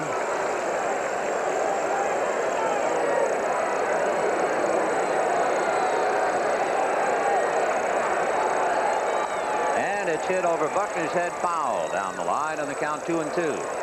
Once again, we remind our viewers we'll be selecting the NBC Miller Lite Player of the Game at the conclusion of this ball game. And that brings up another interesting note. Thinking that Saturday night would be the conclusion of the series, Bruce Hurst was already named the World Series Most Valuable Player. However, the Mets pulled off the miracle. Because of the rain, Hurst got another chance to pitch. And now he's really working for the award, just as they're working on that right field fence. 2-2. 1 out, 6th inning, 3-0 Boston.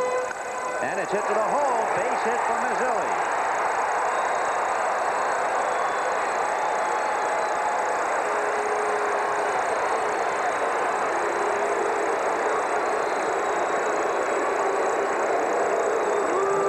So Mazzilli is trying to do tonight what he did successfully Saturday night as a pinch hitter and ignite his ball club. And Mookie Wilson, the batter. Looked like a breaking ball. He was just trying to get a piece of it, and Mazzilli put it between the shortstop and third baseman, and he's on. And John McNamara knows that Hurst has only allowed 2 hits, so he's not showing any concern. Wilson has gone the other way twice, grounded to Barrett and flied to right. They are not holding Mazzilli. Buckner is back of him, and now he has to run in front, consequently the collision.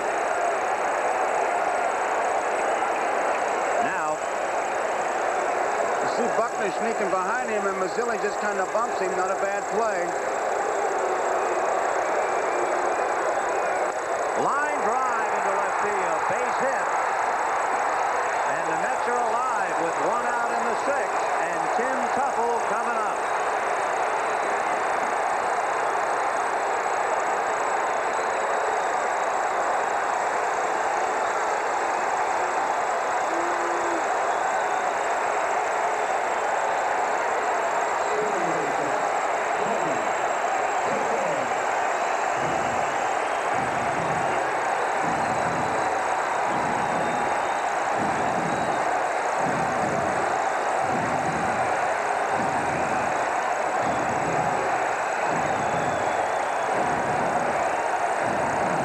Mazzilli at second, Wilson at first. 1 out in the 6th. Steve Crawford in the bullpen.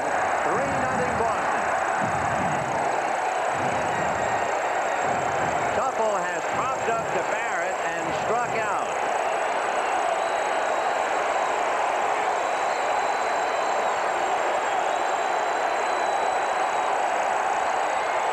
Ball 1.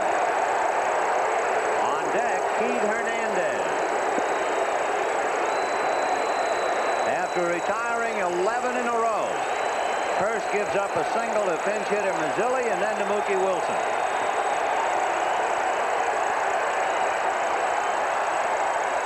Ball 2, a throw to first. He's in there. And barely. And Mookie might be a little hurt. His right arm. I think Buckner's knee got him as he was reaching for the bag. And evidently he's okay. Gedman and Albie there play. He sidearms it, and Mookie just does get there. There you see the knee getting that right arm as Buckner was trying to block the base. 2 balls and no strikes to Tim Tuffle.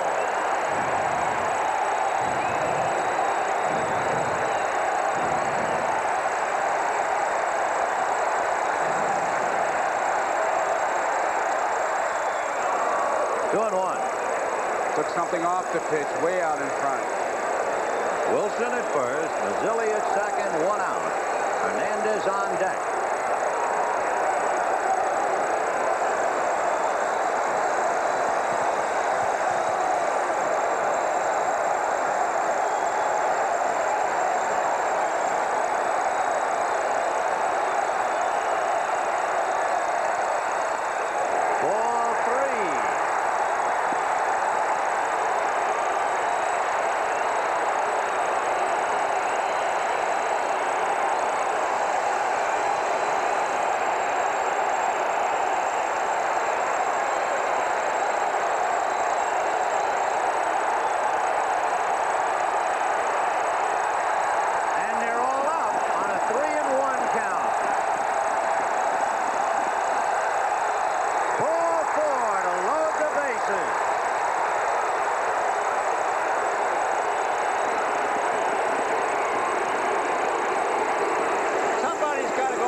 is tagged out by Spike Owen. Evans making a diving, smothering attempt, and we had to wait till Dale Ford indicated catch and then no catch, and that's why Hernandez is hollering, why didn't you call it? It looked like he had it. It was a delayed call. He had it in the glove. You see it pop out. And as he turns, he sees that Hernandez is still at first base, and Keith really upset. And now Kibler explaining to him that he called it as soon as he can, but Hernandez is not buying it. But he gets the hero greeting for driving in the 2 runs and setting up the tying run to score. It is 3-3 in this madhouse called Shea, and the batter is Darryl Strawberry.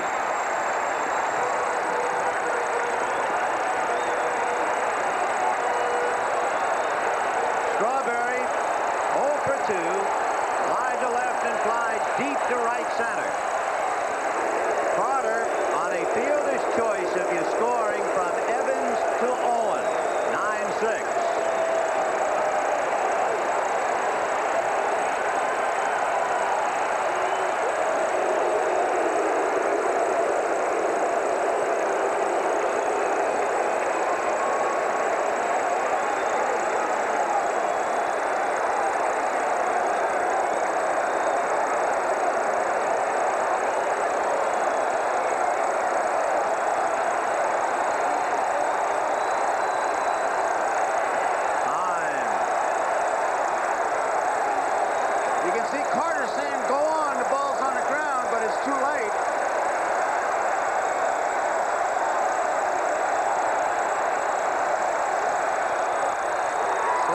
Fly ball to left. Rice coming up and makes the catch. Holding on to the slicer at the last second. But the Mets get 3 hits and 3 runs. And at the end of 6, a 3-3 tie. We'll be right back after these messages from your local station.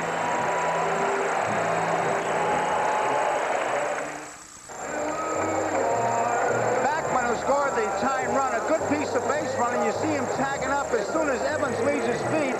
Backman's going in, so Evans' only play really is to second base. Barrett helping direct the play. Owen is there to make the tag, and Hernandez really upset because of the late call.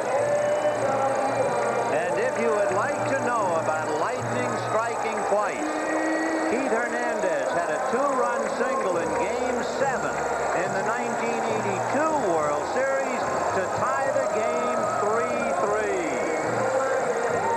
Tonight, he drove in 2 and set up the tying run.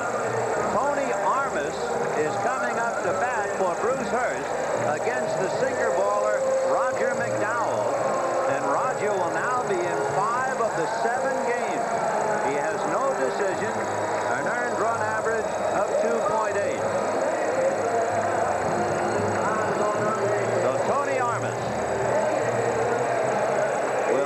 Bruce Hurst.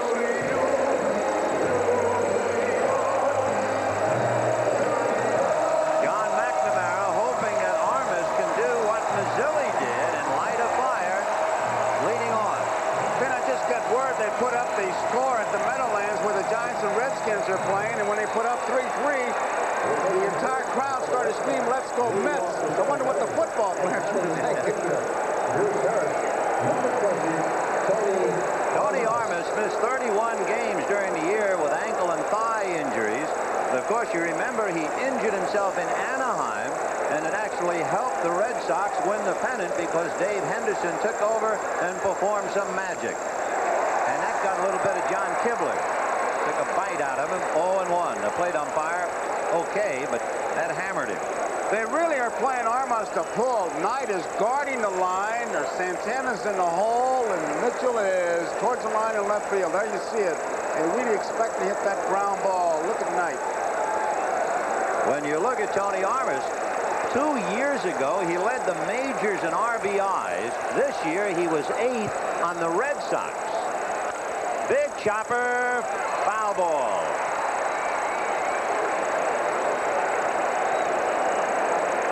Well, they didn't think they could regroup and come up with another dandy after Saturday night, but there is Calvin Schiraldi, and we're 3-3 in the 7th inning.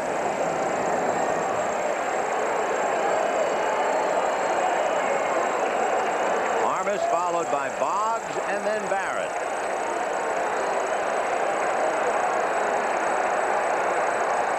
Sinker got him.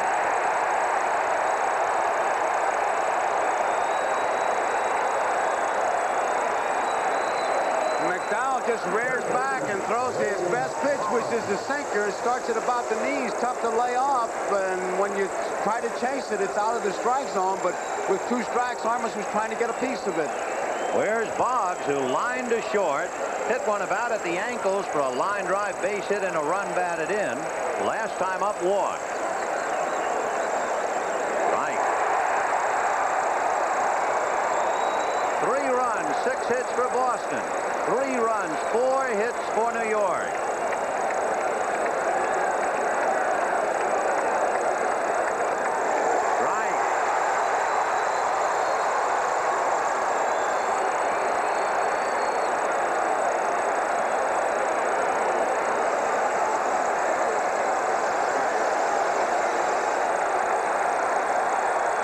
Little chopper to third. Knight waits for the hop. Guns in the dirt. Dug out by Hernandez.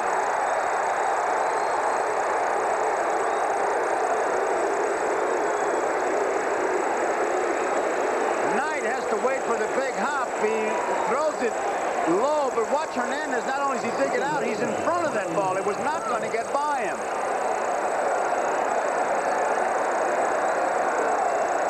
That's a short hop, a tough play.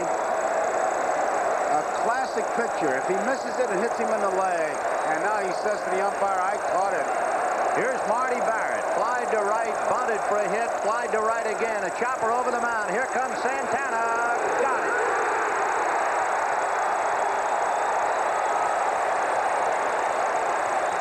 At the end of 6 1/2, all even at 3. With the crowd screaming, take me out to the ball game. A brief moment in the Mets dugout. Hernandez and Carter. And we go to the bottom of the 7th. 3-3. Oh, is it wild here? Oh, that's the way it should be. It's 2 clubs battling down the line. It's the 7th game of the World Series. Going into the 7th, 8th, and 9th innings. There's 9 toughest outs in baseball, and everybody up on their feet. Calvin Schiraldi, the former Met, coming in to try and stifle the Mets. Bottom of the 7th inning. On deck, among others, as you see, Orozco. Knight will lead off, but Mitchell is going to give way to Lenny Dykstra. So it's going to be Knight, Dykstra, and Santana. And remember, Backman is in the game, having run for Tuffle.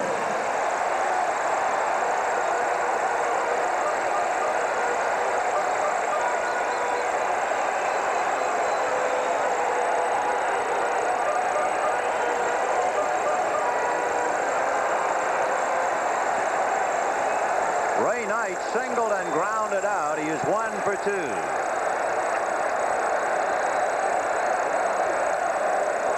You know, we have seen Calvin Schiraldi in so many pressure-packed moments in the League Championship Series with the Angels and in the Red Sox. You might forget his first ever Major League save was in August. I mean, he's just starting. 0-1.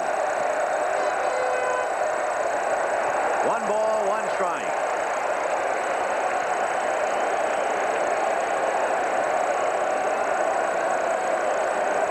On deck, Len Dykstra.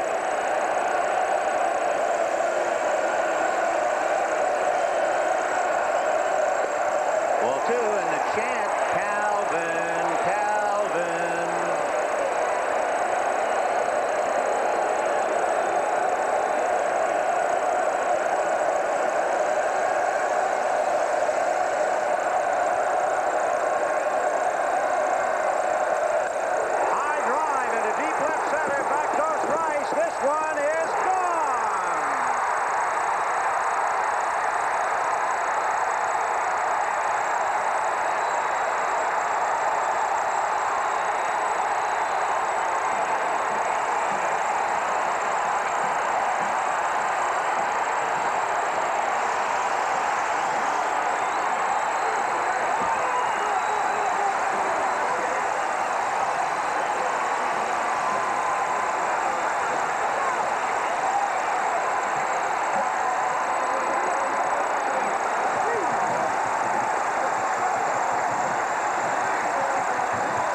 4-3 New York in the 7th, and Len Dykstra the batter for Kevin Mitchell.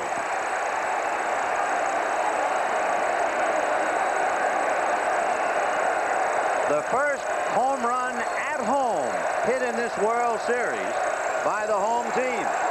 And you hear so much about concentration. Ray Knight was quoted as saying he was once told that concentration is the ability to think about nothing. So he certainly was up there loose and really ripped a high fastball. Ball 3, and Sambito and Stanley are throwing in the Red Sox bullpen.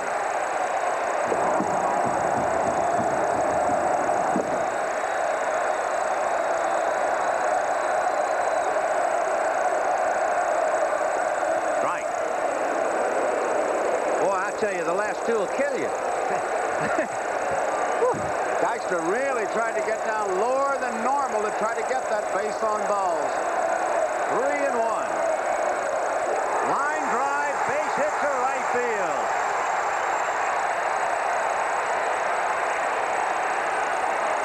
Here's another look of Ray Knight's home run launched over the wall in left center. It looked like it was a belt-high fastball. And Schiraldi, the minute it was touched off, knew it, and there's his reaction. And watch Knight coming around. And what a welcoming party he had.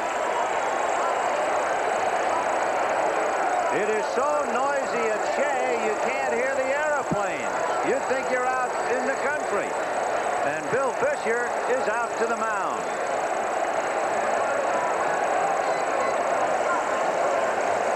And I tell you, with all this, and Dykstra on his first base, don't be surprised if he takes off on the very first pitch to keep it going. By the way, as Johnny McNamara looks at the lineup cards, when the Red Sox come up in the 8th inning, they will have Bill Buckner, Jim Rice, and Dwight Evans. Rafael Santana, the batter, and he'll be fouled by Roger McDowell. And Boggs looking bunt on the grass.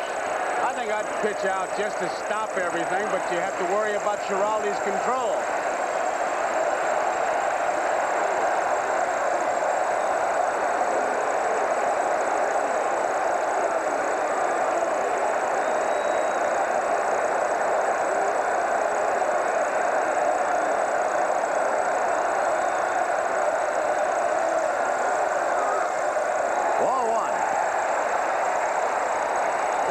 This crowd at the Meadowlands, Vin, they tell me when they put the score up there, the noise was so great that the players had to stop the play. I can believe that. 1 ball and no strikes. Dykstra at first. The Mets are 2 for 2 with pinch hits by Mazzilli and Dykstra in the 6th and now 7th inning. A better throw might have gotten him. He was far off the bag. Oh, he wants to go. He wants to keep it going. The merry-go-round is on full speed, and he wants to make it go faster. Santana has not been called upon to bunt with the pitcher following very often. He has only 1 sacrifice. And again, Dykstra taking liberties. That's about as big a lead as the law allows. He's right about at the beginning of the straight line as far as the grass. It's cut at an angle. You give the first baseman more dirt, but right at the start of where it's a straight line, right about there is where he is. That's a long way out there. 1 ball, no strikes.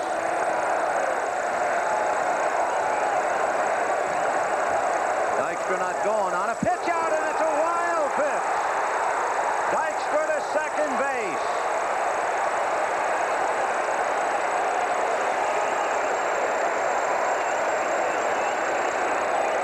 Gedman gets out there, but I mean, he is way off the target with the pitch out. It's a play you practice, and there is Bruce Harris looking on. And now Gedman going out to talk to his pitcher. He's going to have to settle him down because, I mean, the wheels have come off. And, of course, John McNamara can think of the hit batter involving Brian Downing. The wild pitch Saturday night. The wild pitch tonight. 2-0 to Rafael Santana. Dykstra at second and nobody out. Punched inside first and down the line. Dykstra will score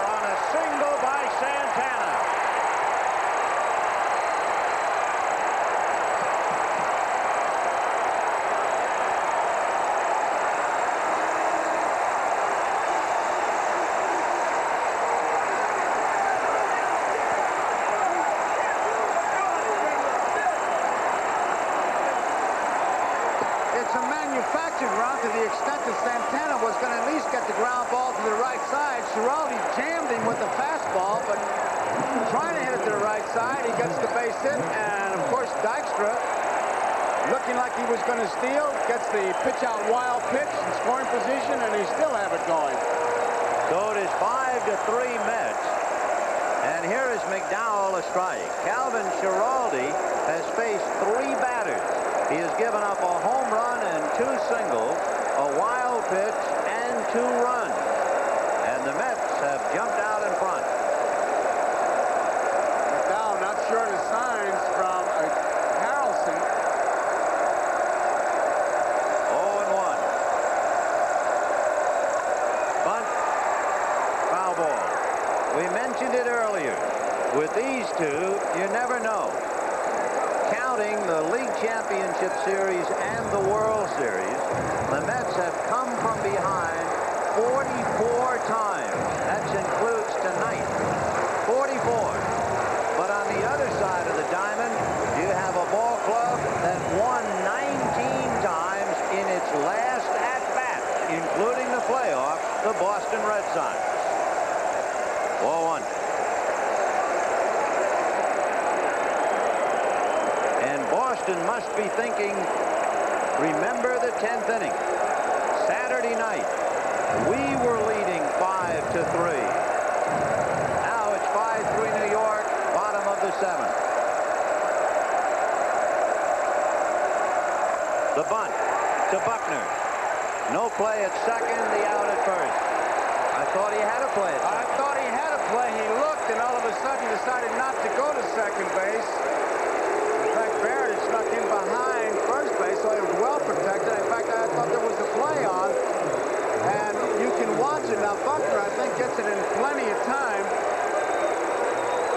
He's got a play right there. Santana really he still had a play after double pumping, but he took the sure out. I don't know whether the grass was wet and slick. He didn't have a grip or what, but Calvin Schiraldi has lost his grip, and he's gone. It is 5-3 Mets in the 7th, 1 out. We'll be back. Bob Stanley on the outside looking in, watching Joe Sambito walk Mookie Wilson intentionally with Wally Backman, the switch hitter, coming up. What an awesome moment here, especially if you are a visitor, to hear 50,000 people in unison chanting and singing, we will rock you. And they are rocking Shea.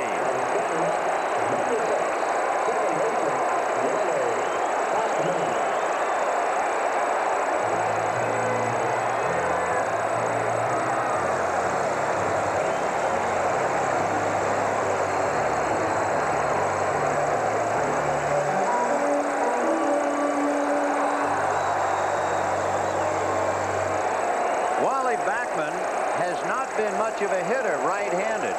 That's why he didn't start against Bruce Hurst. But he's hitting right-handed against Sambito with Hernandez on deck. Santana at second, Wilson at first, 1 out, 5-3 Mets in the 7th inning. Way outside, great save by Rich Gedman, or you have runners at second and third. Looked like a case of just overthrowing the ball. Gedman ready for anything, and he gets out there, makes a play much like a first baseman. So 2 former Mets. First Calvin Schiraldi, now Joe Sambito on the griddle. Ball 2.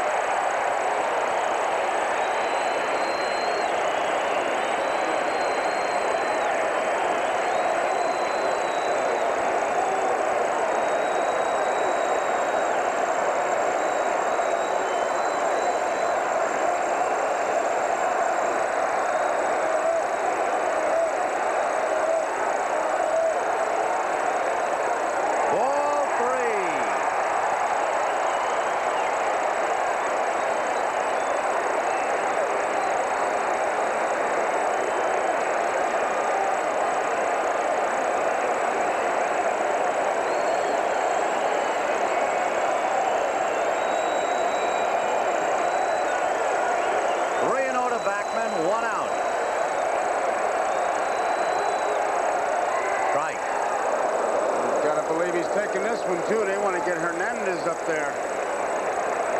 In the inning, Knight homered, Dykstra single, took second on a wild pitch. Santana singled him in. McDowell sacrificed, and Wilson was walked intentionally. 3-1 to Backman. On the corner.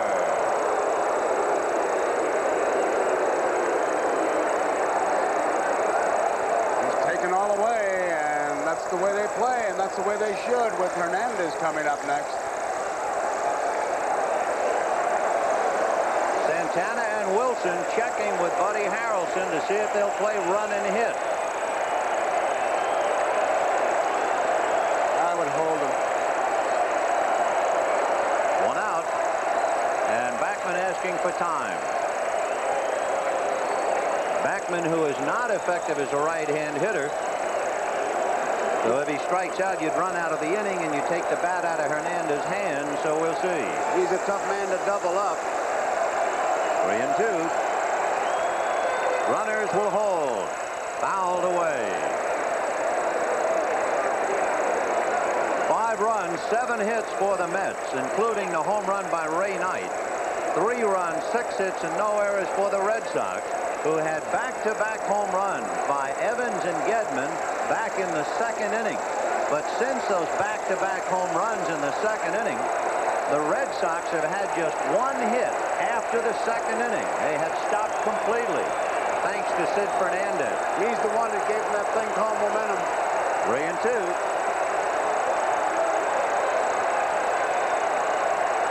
Runners hold. Ball 4.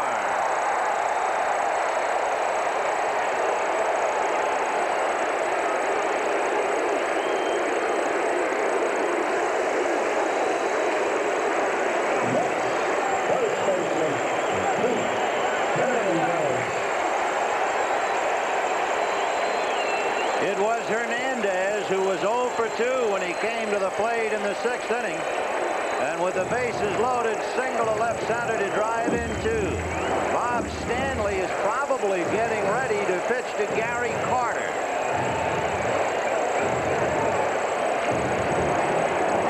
Hernandez tries to hang in against that left-hander and take him to the opposite field. He was able to do that to Hurst. And now he's facing another left-hander, Zambito. Santana at 3rd, Wilson at 2nd, Backman at 1st. 1 out, 2 in, 5-3 New York.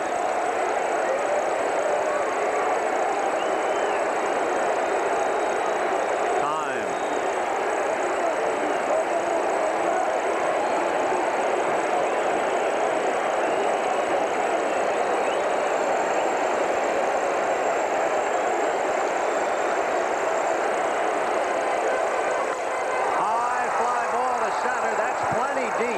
In fact, Wilson and Santana tag. Santana will score. Wilson to 3rd. 6-3 New York.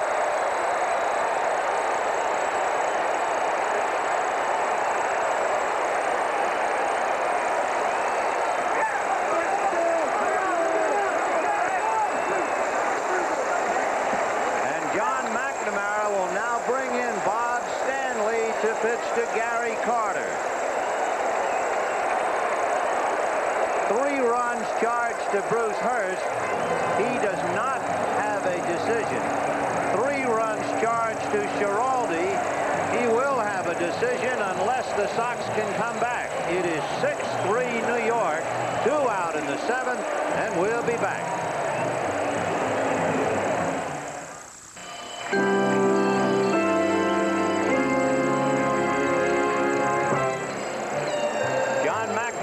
For the moment, with his head down, the Mets leading the Red Sox 6-3 in the 7th inning. And Bob Stanley will go head-to-head with Gary Carter. Wally Backman is at 1st. Mookie Wilson is at 3rd. And, of course, it was Stanley who threw the wild pitch that turned Shea Stadium into the madhouse the other night.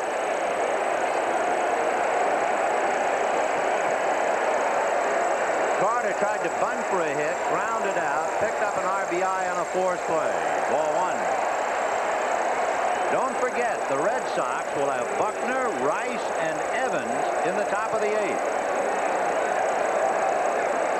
55,032 at Shea. It sounds like 100,000. Chopper to Owen. Tough play. Got him at first. Otherwise, another run. But the Mets come up with 3 more. And at the end of 7, the Mets 6 and the Red Sox 3.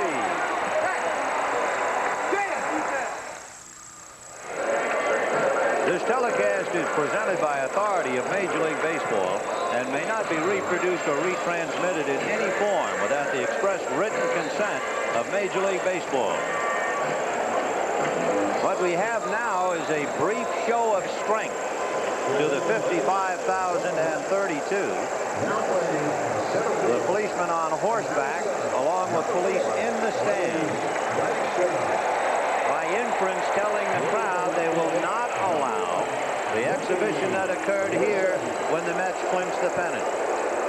That bullpen has been turned into a horse pen. That's where they are, and they're going to come out. What a show of strength. There they are in the bullpen. And we can only hope that if and when this crowd celebrates, they will be dissuaded from any wild acts. Because from what they tell me, when the Mets won the pennant here, it looked more like sharks at feeding time. However, the Sox have 6 outs left with Buckner, Rice, and Evans coming up in the 8th inning. And Roger McDowell, who is in his 5th game, 5 of 7, pitching to Buckner.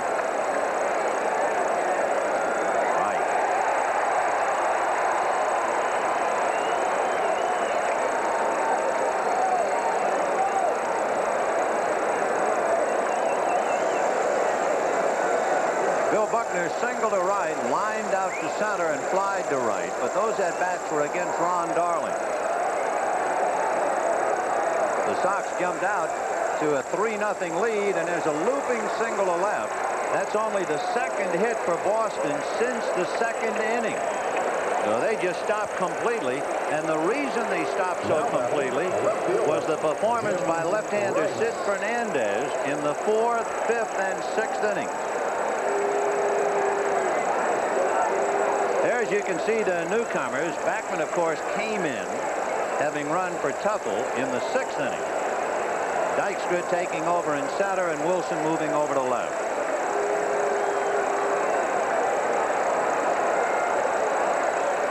Fouled away.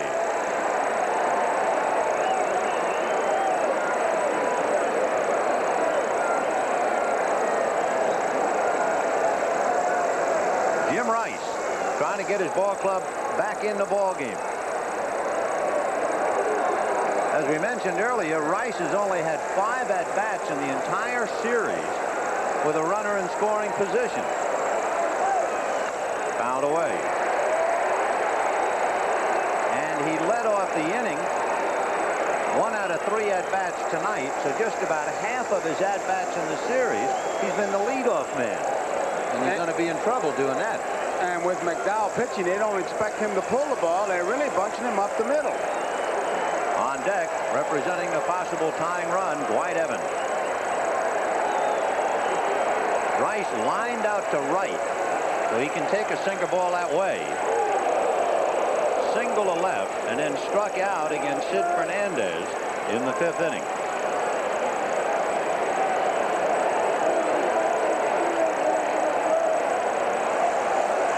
And 2.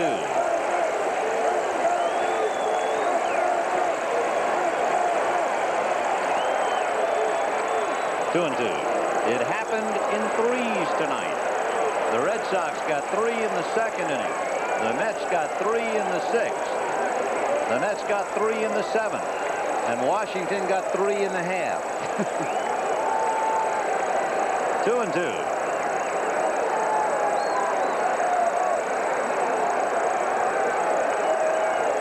Line drive, gets on by as it explodes, and McDowell now is in trouble. A low ball pitcher against a low ball hitter who represents the tying run, Dwight Evans, and nobody out. He got that pitch up to Rice. They had him played pretty well. The defense was there, but he hit it so hard, he just got right on by. And you can see the ball is up. A sinker ball, it can't pitch there. And Santana, even at that, almost came up with it. And now it is strength against strength. In the Mets bullpen for the second time, left-hander Jesse Orozco begins to loosen up.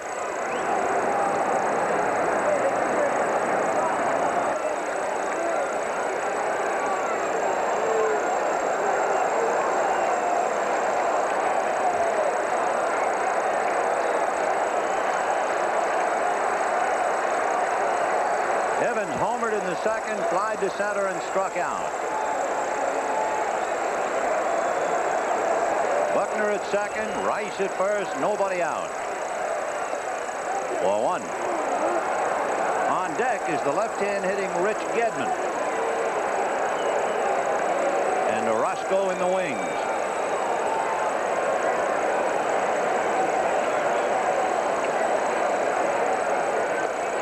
Strike. 1-1. Davey Johnson made a pinch-running move when he put Backman in. You wonder if McNamara is thinking about Buckner at second base, at least pick up that run. It's going to be tough for Buckner to score on the single. There's no speed at all out there with Buckner and Rice. And that's going to be hit into right center field. That's a base hit. And even Buckner on one leg will score easily. And let's watch Rice. They're going to wave him in. Backman has no play, and the Sox have come back with 2, and the Mets lead is now 6-5. And the tying run is at second base with nobody out. Evans really plugged the gap in right center field. Dykstra in center field, shading him a bit towards left center, a lot of room. And watch Buckner, he sees it fall, and here he comes. It rolls all the way to the fence, and Buckner able to score, as did Rice. Easily. And when you can score Buckner and Rice without a play, and Backman had no play whatsoever, you know that ball was hit deep into right center, and that's going to be all. Roger McDowell, who has appeared in 5 of the 7 games, has had to leave. Jesse Orozco will be coming in to pitch to Rich Gedman. Hold on to your hats. We'll be back.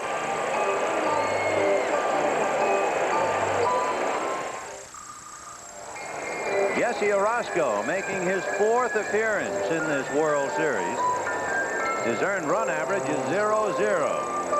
8-6. He was whispering before the ball game that he had a sore throat, but that his arm is fine. We've got an identical situation here when Santana was up there with the man on second base with Dykstra after the pitch out wild pitch. He tried to hit the ground ball to the right side, ended up with a base hit. Gedman is in that same situation. He has to try to pull that ball, at least get the ground ball, and move Evans over to third base with 1 out. He's got to pick up a base with the out.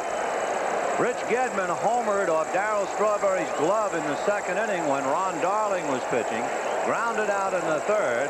Struck out in the 6th, you remember, on 3 pitches by Sid Fernandez. Davey Johnson wants to talk to John Kibler for the moment. Gedman was really looking at Rene Latchman, and the Mets even halfway looking for the bunt here. Maybe all the way looking. Now Kibler wants to talk to Harry Wendelstedt.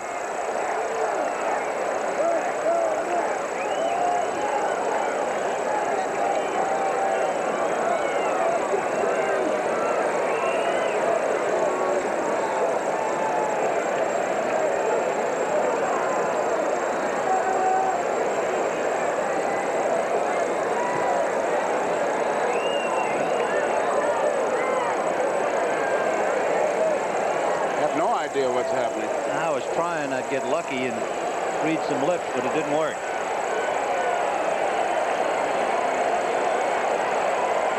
If Hernandez gets that ball, he may go to third base. He's in close. Backman is back at second. The bench was hollering at Ray Knight, and he's come up. He's about even with the bag at third now. So the tying run is at second base, nobody out, and Orozco going head-to-head with Rich Gedman. 6-5 Mets, 8th inning. Gedman all year had 1 sacrifice. Orozco's not sure of the signs at all. And I tell you, in a spot like this, you'd almost say, hey, one's a fastball, two's a curve, no trick plays with Evans on at second base. And you know what I think? What? I think maybe Davy Johnson wanted to find out about instructing Orozco on a bunt situation, and yet would that constitute a trip to the mound? That could be what they were talking about. Now they're going to appeal a runner missing at third. No, says Joe Brinkman. But why would he talk to Kibler and Wendelstedt? And why would they wait 30 minutes to do it? Okay, it's 6-5 Mets. Tying run at second, nobody out. Gedman followed by Henderson, and then Owen.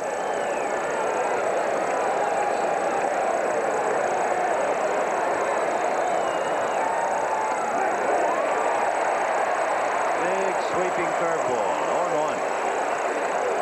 Of course, if you get that slow curve, that's about the best pitch you can handle to get a bunt, but I don't think McNamara is thinking bunt. Well, Roscoe is thinking one thing, he's got to go for the strikeout. 0-1.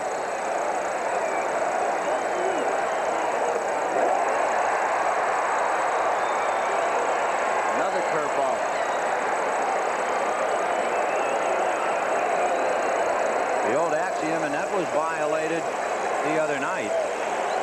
Bunt at home, you bunt to win on the road.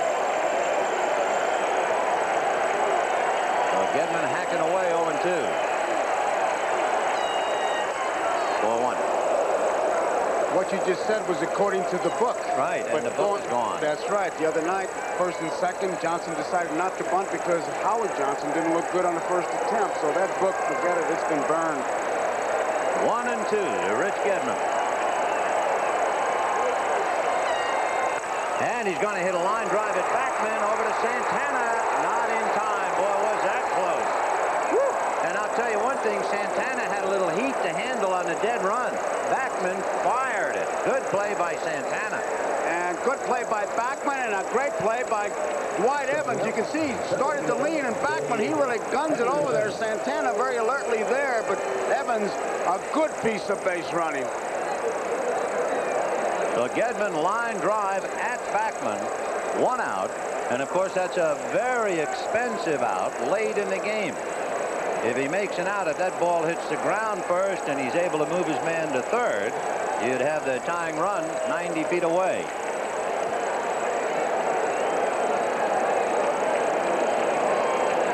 If you're wondering about Don Baylor, he is on the steps of the Red Sox dugout. The steps. There he is.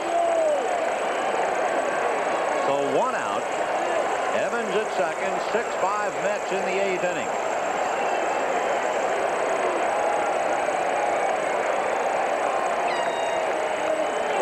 Now back. Henderson walked, was hit by a pitch, and flied to center. And the way they're defensing Henderson, Evans at second base will be able to get a pretty good-sized lead because he'll be able to watch the second baseman Backman. You can see they're playing him the pull.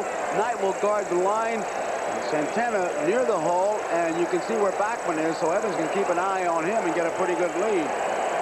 Single by Buckner, single by Rice, and a double by Evans to get the Sox back in the game. Mets lead 6-5.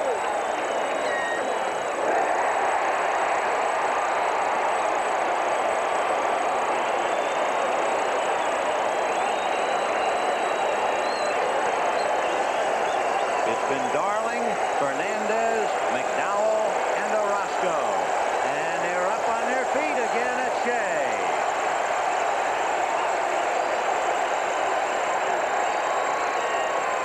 In the dirt, blocked nicely by Carter, and Evans has to hold at second. Once again, Carter keeps that ball in front of him, and there's nothing Evans can do. When you see that ball in front of you, the first rule is don't go anywhere. You'll watch it here. Henderson getting a lot of curveballs. Remember, he took Aguilera deep for the home run in the 10th inning Saturday night. 1-2.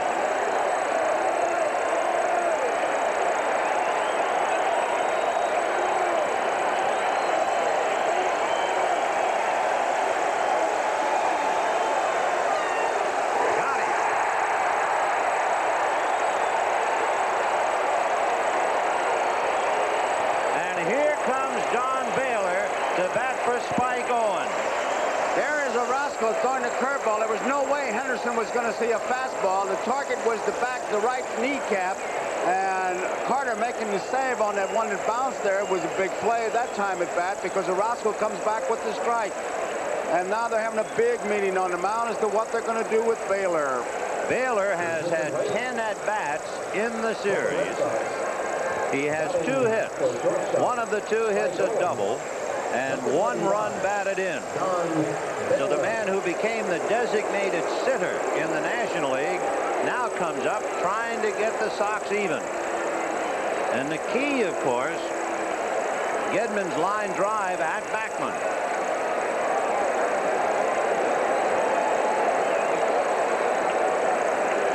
Tying run, Dwight Evans at second base.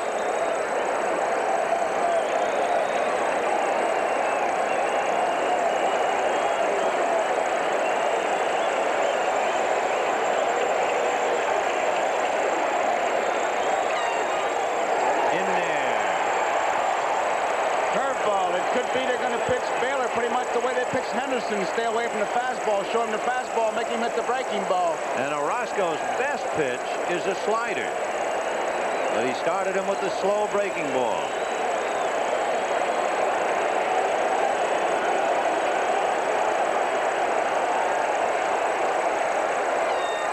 Ground ball to the hole. That's where Santana was playing him. Got him.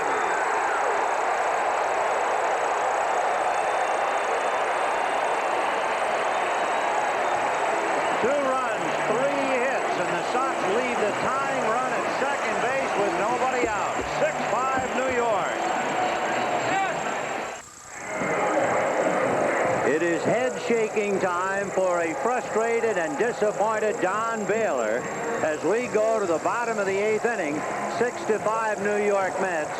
And this is the epitome, the pinnacle of all baseball, to get the final game of a 7-game World Series, a 1-run game, and the home club coming back to take the lead, and the visiting team really making a run. And both clubs really battling. So far, the difference has been the Santana ground ball, which went for the base hit.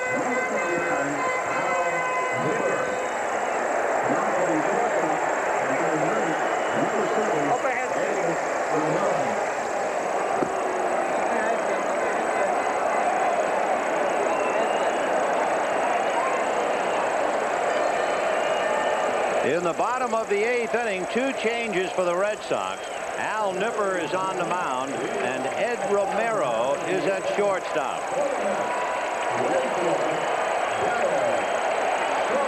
If you're keeping score, put Nipper in the number 8 spot, occupied by Owen.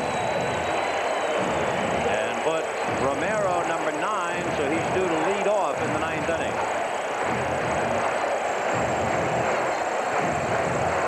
The Sox got 3 in the 2nd inning, but maybe the turning point, certainly emotionally, was the job that Sid Fernandez did to stop the Sox, inspire the crowd, which in turn seemed to inspire the hitters. And here's Strawberry, fouled away. And he had to do it twice, Ben. If you remember in that 5th inning when he ended by striking out Rice and Evans, the crowd was really up, and then Hurst came back and he shut the Mets down, and Fernandez came back and did it again in the 6th. Ground foul to Bill Robinson, 0-2. It's been Bruce Hurst, Calvin Schiraldi, who is the pitcher of record, Joe Sambito, Bob Stanley, and Al Nipper. The Mets have used Ron Darling, Sid Fernandez, Roger McDowell, and Jesse Orozco. And one of the big questions will be whatever happened to Oil Can Boy. High drive into deep right field. Evans back at the wall. Gone.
you are young Darryl Strawberry, you must sit in the dugout and think, take your Darryl, Darryl.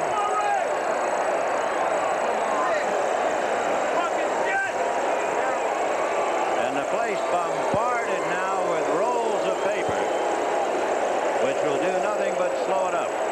Knight will be followed by Lenny Dykstra. Here's another look at that skyrocket, a towering drive that went out at about the 370 sign, and he knew it immediately. It'll take him about 20 minutes to go around the base path. Oh, he really took his time. It was one of those majestic home runs, a towering drive, and he was going to enjoy it as much as anybody.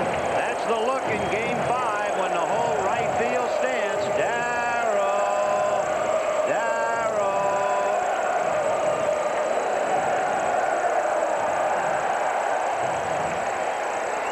It took him a while, but he answered them tonight. Up the middle, base hit for Ray Knight.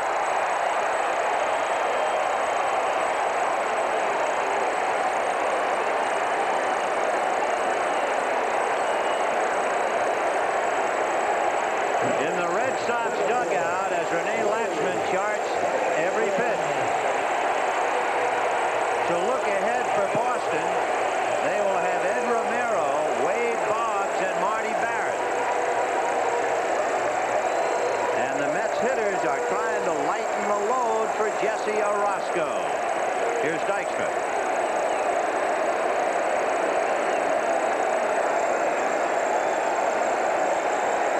Dykstra batted for Mitchell in the 7th inning and singled to right.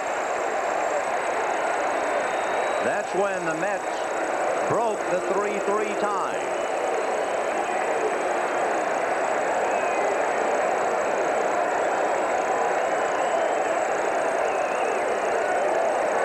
One and all. Looked like a knuckleball. The Mets won 115 games up to here. The Sox had won 102. And the payoff is tonight with 3 outs to go. Right. 1-1.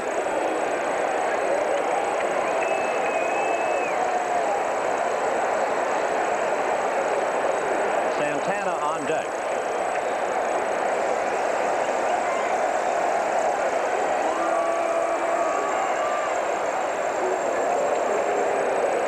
Two balls, one strike.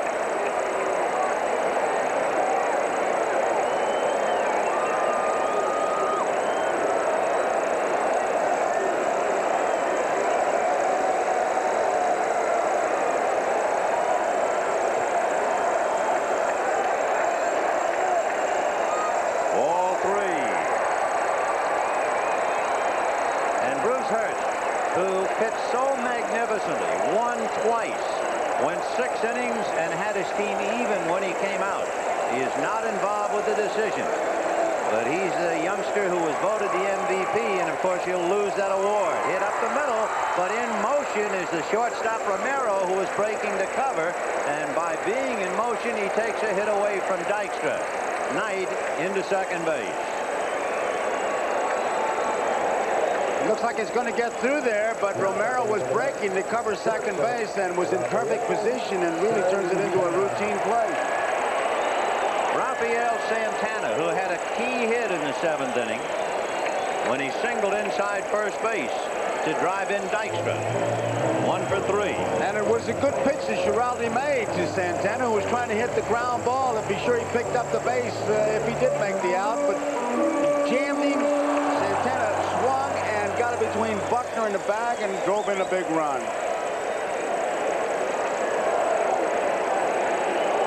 Santana struck out, grounded out, and then singled. They are going to walk him intentionally with Orosco coming up.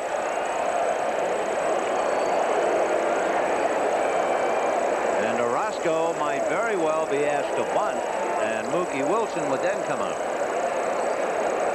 Use the bunt as a defensive play to the point to stay away from the double play, which would end the inning.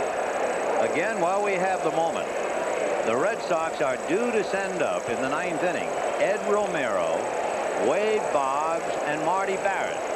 And remember, the Red Sox won 19 games, including the playoffs, in their last at-bat. So like the Mets, they show and have shown remarkable resiliency. Orozco has only had 3 at-bats all year, and he does not have a sacrifice. And a meeting at the mound. I'd almost bet the house that he's going to bunt. Oh, yes. And I'm pretty sure that's what they're talking about. Lay the ball in there, and maybe we can make a play at third. So Al Nipper, he was the man who was sent to the mound in John McNamara's calculated gamble. And the Mets eventually won the game 6-2. Nipper went 6 innings and allowed 3 runs in that game. And now Nipper, in the 8th inning of the 7th game, somehow trying to restrain the Mets from opening up a 7-5 lead. He's bunting. Ball 1. What they do is, as you can see, they're really squeezing the plate. Ed Romero is breaking to cover the bag at third. That allows Boggs and Buckner to come full tilt towards the plate. Orozco is not sure. He doesn't get up that much. Harrelson's going to make sure, but again, he's got to bunt. He has to bunt to keep the inning alive.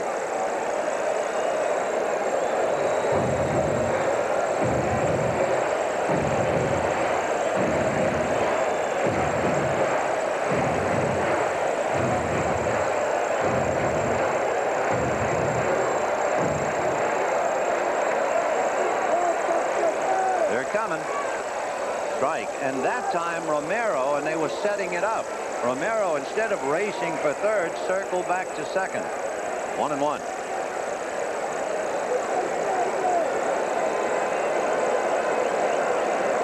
Ray Knight at second, Rafael Santana at first. 1 out.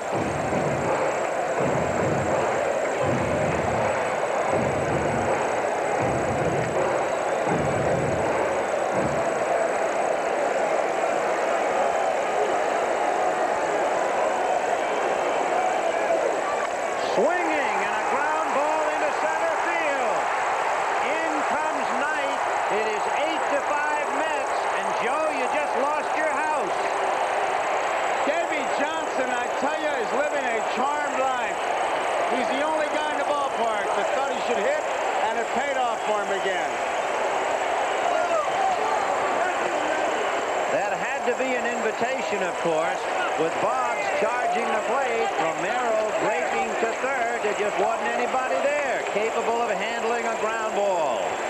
And Orozco does it perfectly. He just puts the bat on the ball, and everybody's moving. The closest man was Marty Barrett. And you've got to take your hat off to Davy Johnson once again. He walks that fine line. He did it the other night by not bunting when Howard Johnson got away with it and gets a big base hit here. John McNamara bringing a hook with him, I believe. He'll go to Steve Crawford. And we shall return.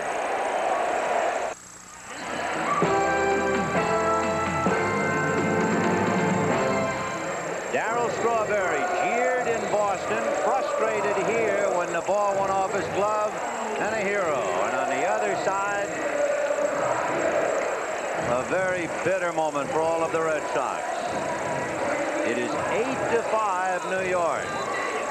Now, I once saw a line by Louis Grizzard that really captures that picture. He said, losing hurts worse than winning feels good. Well, boy, it sure hurts worse in the Boston dugout. Listen to this crowd and that chant.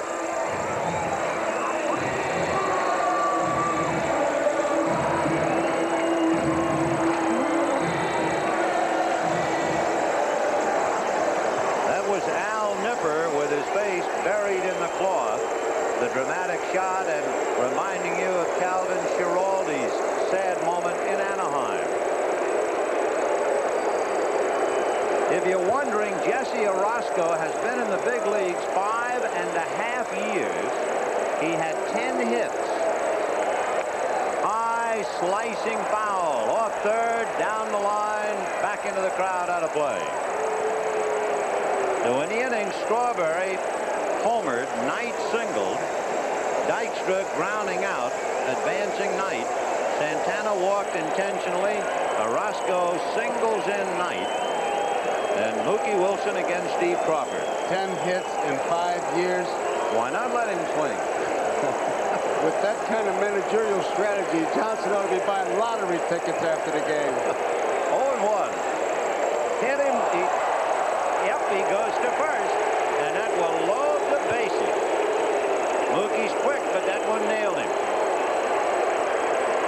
It was Mookie, you remember, at the plate on the wild pitch. Saturday night.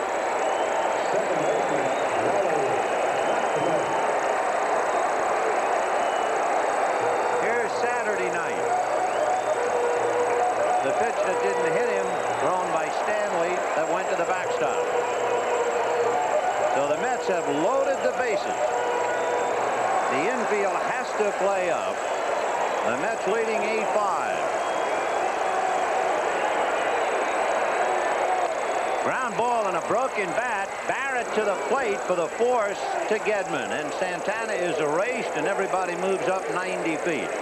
So Backman is at first. Wilson is at second. Orozco has reached third. And Santana out. Watch how sure Marty Barrett makes the play. He looks, finds his man, and throws a strike. 2 out. They're picking up the pieces of that shattered bat. And here's Keith Hernandez. Al Nipper remains motionless in his grief in the Boston dugout. For Hernandez, it's his third at-bat with the bases loaded tonight. He singled to drive in 2 in the 6th. His scoring fly ball picked up a run in the 7th. And here he is with a full plate in the 8th. 1 ball and no strikes.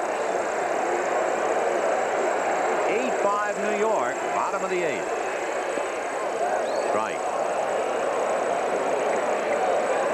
Joe Brinkman, the third base umpire, but John Kibler had already called it a strike anyway. 1-1.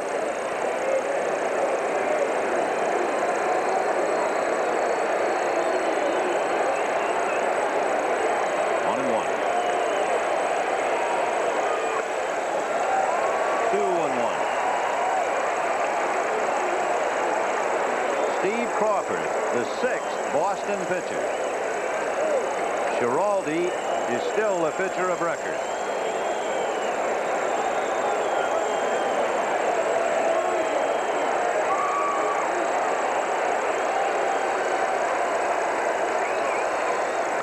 And there's one hit and short hop by Barrett.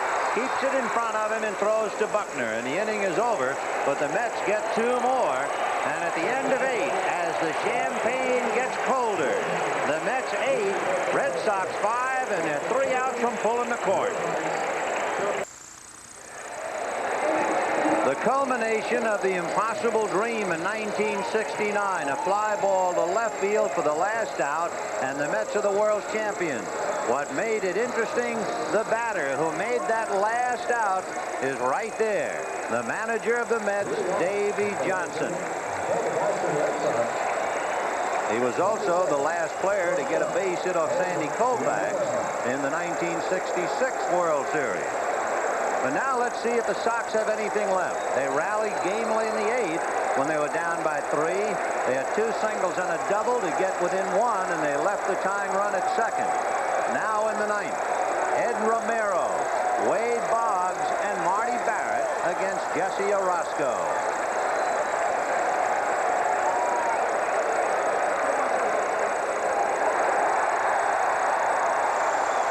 The way the pattern of the game has developed, truly the guys who got the Mets here are out there at every position.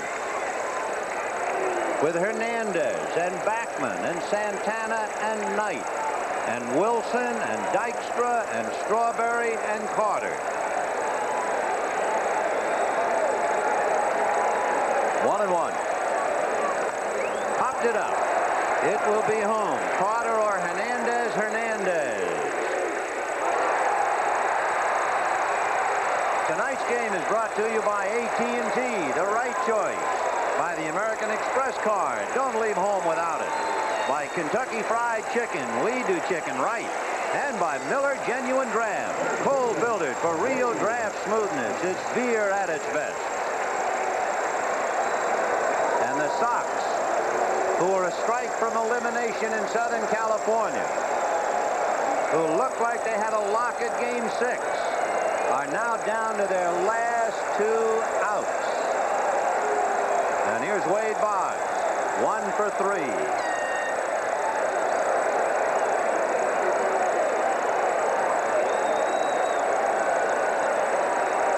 When this game ends, we will visit both clubhouses, and we will have tributes to each team, as well we should, as each team merits a tribute. And we had said, as we look at Dave Henderson and a somewhat heartbroken Red Sox bench, that it was the best of times and the worst of times. That was the tale of 2 cities, and that's the way the series would end. Fouled away, 1 and 2. Ron Darling with his arm draped over Sid Fernandez, and Fernandez has to be the unsung hero. No question about it. He's the one that gave him the momentum. 1 and 2 to Wade Boggs. Check swing foul into the stands. And Jim Rice, who was frustrated in '75 because he couldn't play. 2 for 4 tonight. One of his 2 outs, a line drive out to right. And he is frustrated tonight. Curveball, big chopper to Backman. Hurry to Hernandez. The executive producer of NBC Sports, Michael Weissman. The coordinating producer for NBC Baseball and tonight's director, Harry Coyle. The telecast of tonight's World Series, produced by George Finkel. Pre-game produced by Les Dennis. Pre-game directed by Andy Rosenberg. Technical directors Lenny Stucker, Steven Cimino, and Ken Harvey. And there is a smoke bomb on the field and timeout.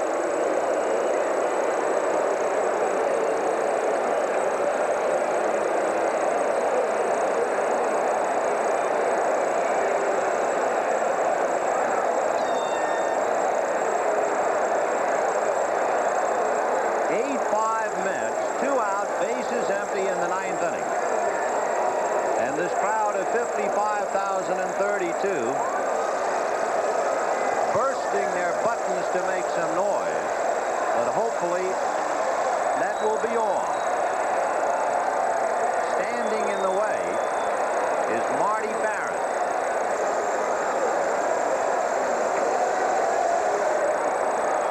And Mookie Wilson out in the midst of all that smoke. So timeout.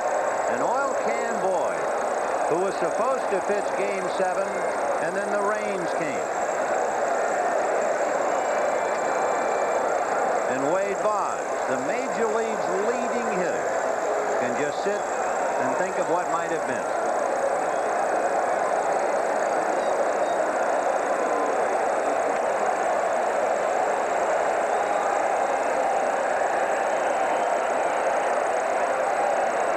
Still not really ready, and there is no breeze to help, but it is dissipating. Bill Buckner is on deck, but it will be up to Marty Barrett to keep the Sox very faint hopes alive. Barrett, 2 fly balls to right, a bunt single and grounded out.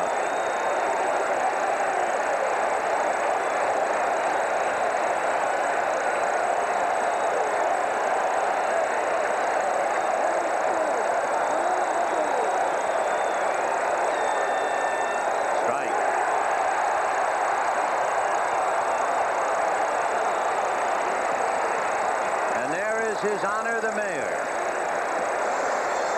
standing in the back of that line of Mets. 1 ball, 1 strike.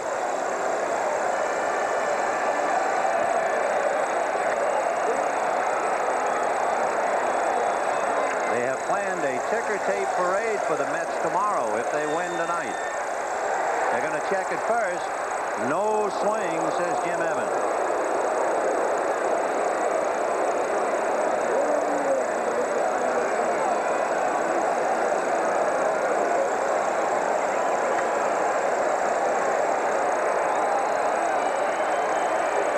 One ball, now 2, and 1 strike. Half swing. That's going to cost a strike. And the Sox are down to their last strike. And this crowd is really ready to reach the heavens now.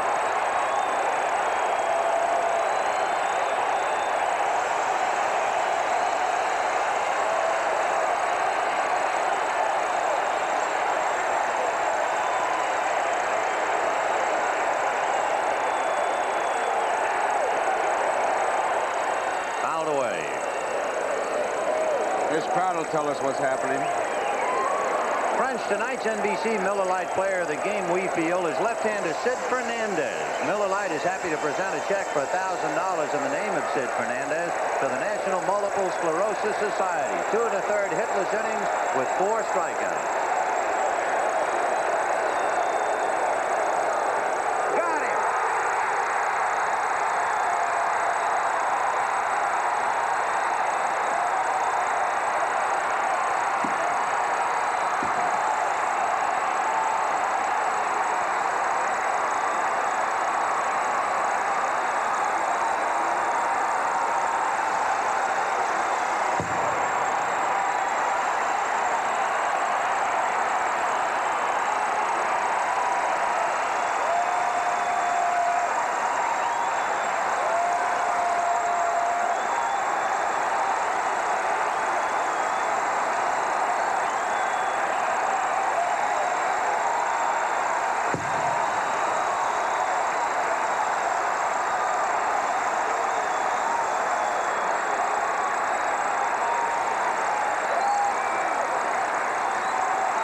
Ladies and gentlemen, the 1986 World Champion, New York Mets.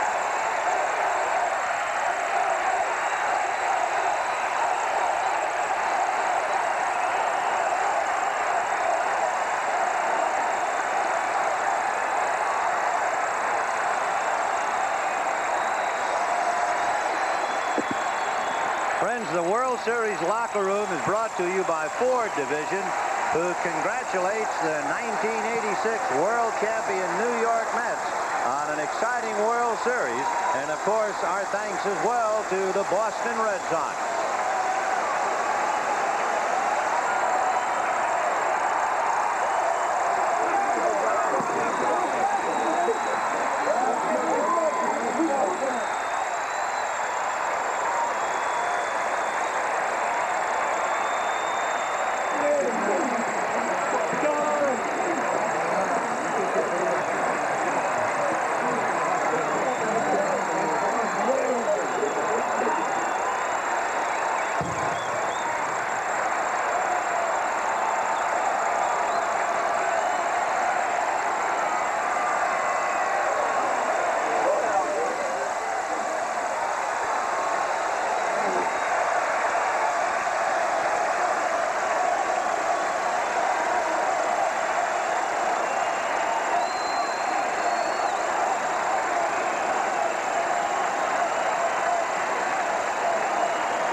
the Red Sox bench, Commissioner Uberoth, the manager of the ball club, Davey Johnson, the general manager, Frank Cashin, and for the presentation of the trophy, Commissioner Uberoth. Well, very quickly, I'm pleased to tell you that there's a wire from the President of the United States congratulating the Mets. He's watched all the games.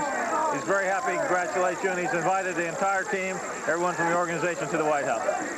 Well, that's very nice, and we certainly will go, and we appreciate that. Let me tell you, it's very special for baseball, and I'd like to present you right now and this great big guy, if I can, his trophy.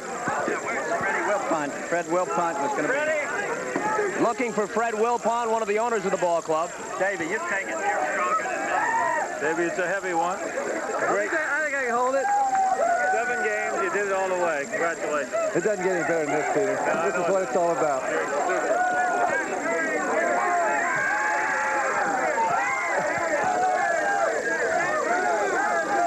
Frank, we'll start with you. You were the architect of bringing this ball club along in a few years' time from a last-place team to a team that won 108 during the regular season and now reigns as world champions. Your thoughts? Well, my thoughts are that we had great ownership. Mr. Wilpont, Mr. Doubleday give us the time to really rebuild this ball club, and people like Al Harrison and Joe McIlvain and Steve Shriver and Harry Minor, plus Davey and some great ball players, we were able to do it. So we'll always be appreciative of the ownership, and it's great to be a winner, as you know. And I thank the fans in New York and the people everywhere that supported us. Let's get a word here from Davey.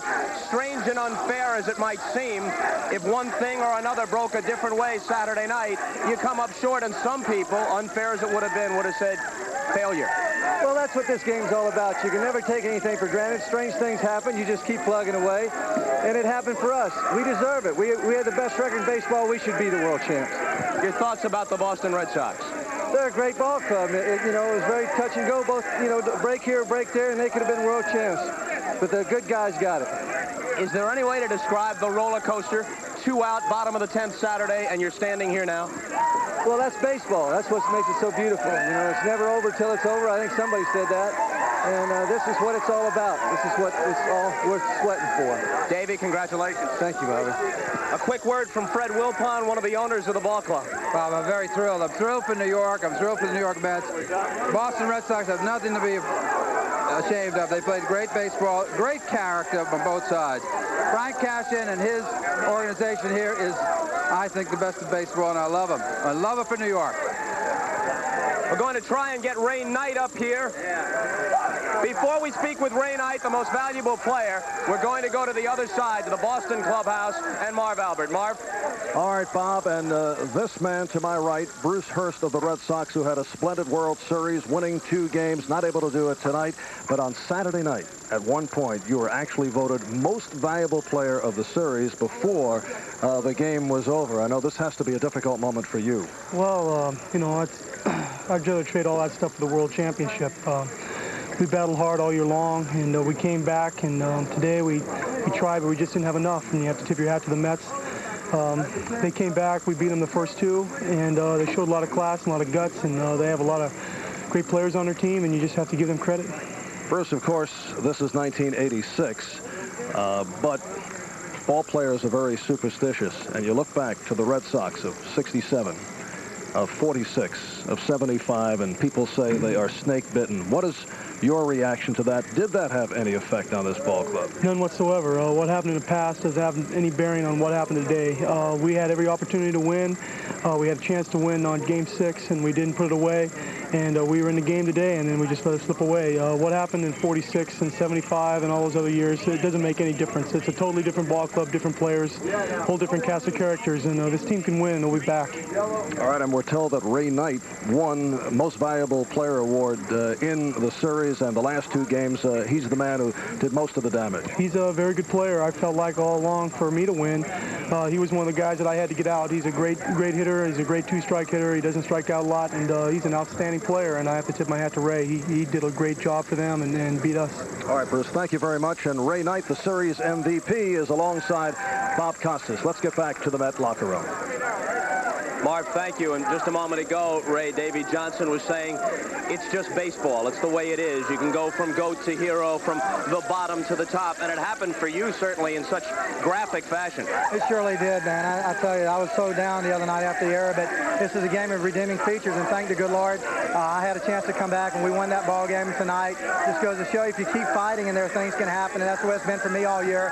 And just a great bunch of guys, and golly, I don't really know what to say. I'm just so excited and happy, and this is unbelievable. The home run that snapped the tie. Well, it was a fastball, 2-1. I was looking for a fastball tie ball game, and I'm a fastball hitter, and I just looked, pitch up and kind of in the strike zone. He threw it right there, and I had a good swing at it. I don't hit too many of them, but I knew that was gone if he was up enough. What did they say to you? Can you remember it all when you hit home plate and then the dugout? Boy, the last 2 nights, everything's been pretty numb for me. My concentration level's been so high. They just hugged me and gave me high fives and all that, and I don't really know what they said. I was just emotionally spent again. I've been exhausted the whole last couple of nights. Boy, let's go! And just the feeling of when they touch your hand and all that stuff is such a feeling of togetherness and closeness. They really said a lot, but I don't remember what they said. Congratulations on being named MVP. Thank you very much. Unbelievable. Let's get Keith Hernandez in here. Hey, you deserve it. Keith, I was thinking as you came to bat in the 6th inning with the score 3-0 and the bases loaded. In '82, in the other World Series in which you played for the Cardinals, bottom of the 6th at Busch Stadium, trailing 3-1, bases loaded, left-handed pitcher on the mound. An almost unbelievably identical situation, and you also got a base hit there. Well, I remember that well. I had tied the game, and there was 2 outs at the time. I felt, Bob, I swung the bat great the whole series.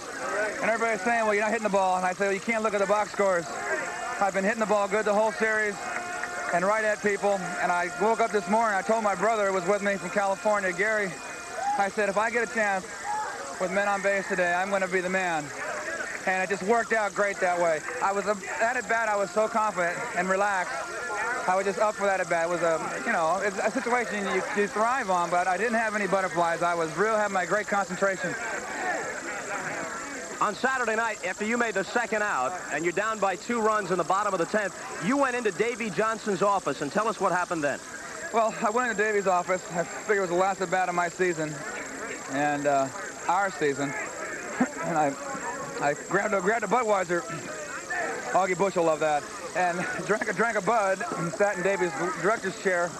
And we got 2 hits, and then the 3rd hit, and got a run in, and all of a sudden the tying runs on base. I ran to my locker and got my glove. And then I said, I was going halfway out the door going to field, and I said, no, that chair's got hits in it, and I stayed right there. And that was a remarkable comeback. Congratulations for being part of a world champion. I promised my 3 daughters I would say hello. Jesse, Melissa, and Mary Elise, and my sister-in-law, Mary Horn. They're behind us all the way, and I love them. I'll see them in a week. And from the champagne shampoo, we go back upstairs to Vin Scully. And meanwhile, down on the mound with Kevin Elster on his feet and other members of the Mets, it has evidently been a ritual. When the Mets clinched the division, clinched the pennant, why, they sat on the mound, several of them. And tonight there are those who remembered Rick Aguilera. And then, of course, we can see Howard Johnson, and Kevin Elster is there. And there is Ron Darling. And they walked out with large bottles of champagne. And, of course, it's not for drinking. I think they spill much more than they ever thought of drinking. And now the crowd salutes them as they can say, truly, we are #1. Let's go back now to an outstanding young player in the series, Marty Barrett, and to Marv Albert.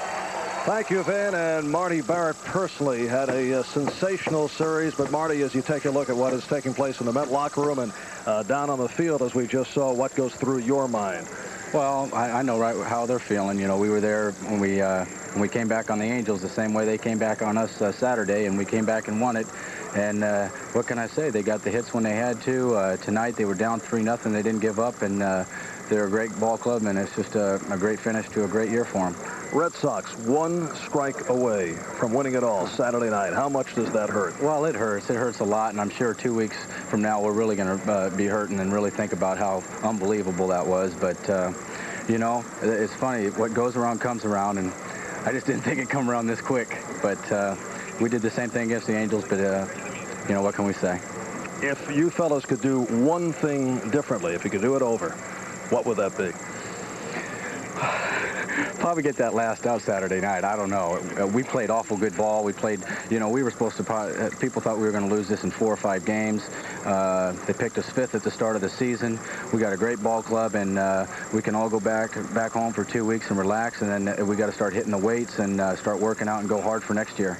Okay, Marty, congratulations on a superb World Series. Thanks, Marv. All right, Marty Barrett of the Red Sox, and for these 1986 Boston Red Sox, it was a season of many memories, but the memories fell short.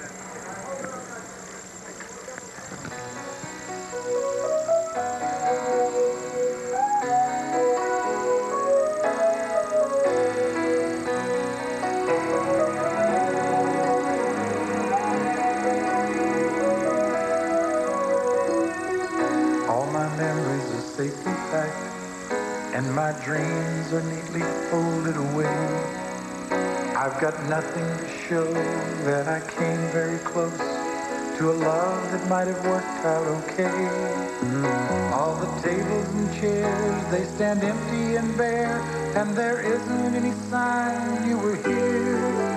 So just walk to the door and try not to get too near. You might look in my eyes, see all the pain, the sadness deep inside. Don't look in my eyes, but that's where I keep the tears that I can't hide.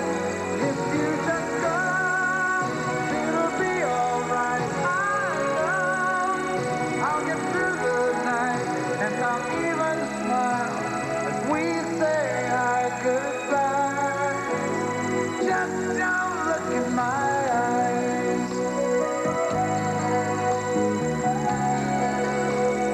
Just don't look in my eyes.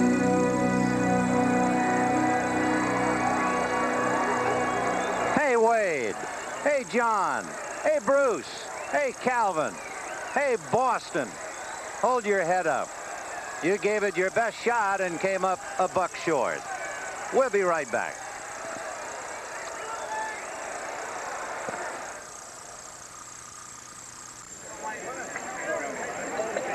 Back in the Med clubhouse, and we're joined by Darryl Strawberry. Darryl, it had not been a good series for you, but then you touched one off in the 8th. Well, yeah, Bobby, it had really not been a good series for me. Things have been going real tough on me. I was struggling during the whole series, but it was an important bat in that situation in the bottom of the 8th that we needed a big run to give us a lift and give Jesse a comfortable lead, and I was just very thankful that I got a good swing on the slider in. The ball was down and in right where I like it, and I got a good swing, and I got a chance to get the extensions that I wanted to get, and I felt good at getting the hold away. What about the Gedman homer early in the game that was in and out of your glove? Well, I was kind of disappointed that I didn't catch that ball. The ball, I felt that I had a good chance of catching the ball, and I got back to the wall just enough to jump. But as soon as I hit the wall, the ball went right out of my glove, and it's just one of those things that happen. But I'm just glad that everything turned out well, and we're world champs now. And I want to say hello to my mom and sisters and brothers and my father's back at Southern Cal that was watching the game. I love them all. I assume you and Davey Johnson are back on speaking terms now. Well, I think, you know, it's just a matter of me calming down. I was kind of disappointed that he took me out of a big game like that World Series, and nobody wants to get taken out of a game like that when you've been around all year and contribute to the ball club. And it's just something that happened, and it's overlooked now. We're world champs now, and I'm very pleased. Darryl, thank you. Let's turn to Gary Carter. Gary, on Saturday, you were the last guy. 2 outs, nobody on base. You got it started. Well, I'll tell you, Bob, that's the way this ball club played all season. We just never died. We've had the kind of character that has led us to this championship, and I just want to thank Jesus Christ for this, because I tell you, I've dreamed of this. I've dreamed of playing in this World Series, and it's finally happened. And these guys, we were down 2-0. We did the inevitable. We went into Boston, won 2 out of 3 there.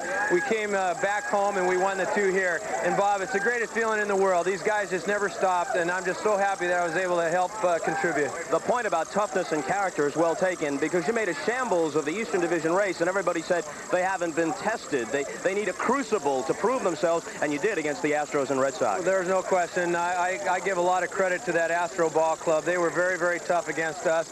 And then this Boston ball club, both of them are champions as far as I'm concerned. And I guess once you get to the playoffs and you've won your division, you got to be considered champions. And we're just so thankful that we're involved in this playoff situation. And Bob, the dream has come true. I know there's exhilaration here, but is there any moment when you look into the eyes of the guys wearing the other uniforms and empathize as hard as they fought and as close as they came? Well, there's got to be some empathy to a losing team. I mean, I've been on the losing end a lot of times, but, you know, when I saw the excitement that they had standing on top of the steps when we had those 2 outs in yesterday's ball game and we were able to come back and win it, I could see the drawn faces, but more importantly, we just never died as well.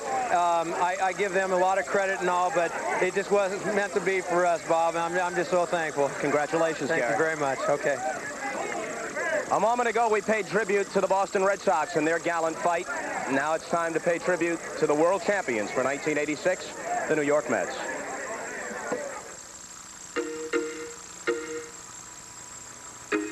I can see the glow of a distant sun. I can feel it inside. Maybe this day could be the one. I can hear the roar of a distant crowd.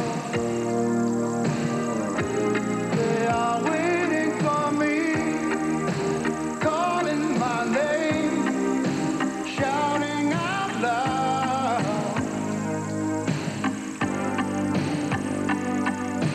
Holding on isn't always easy. I ain't gonna change my mind. Dying light, you were all I ever wanted since it all began.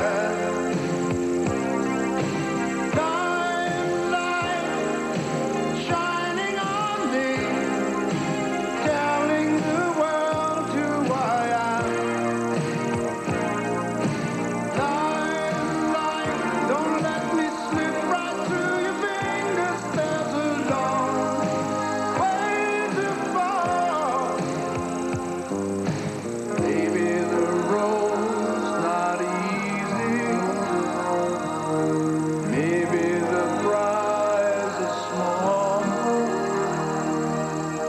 After all the years of waiting, I'm gonna show them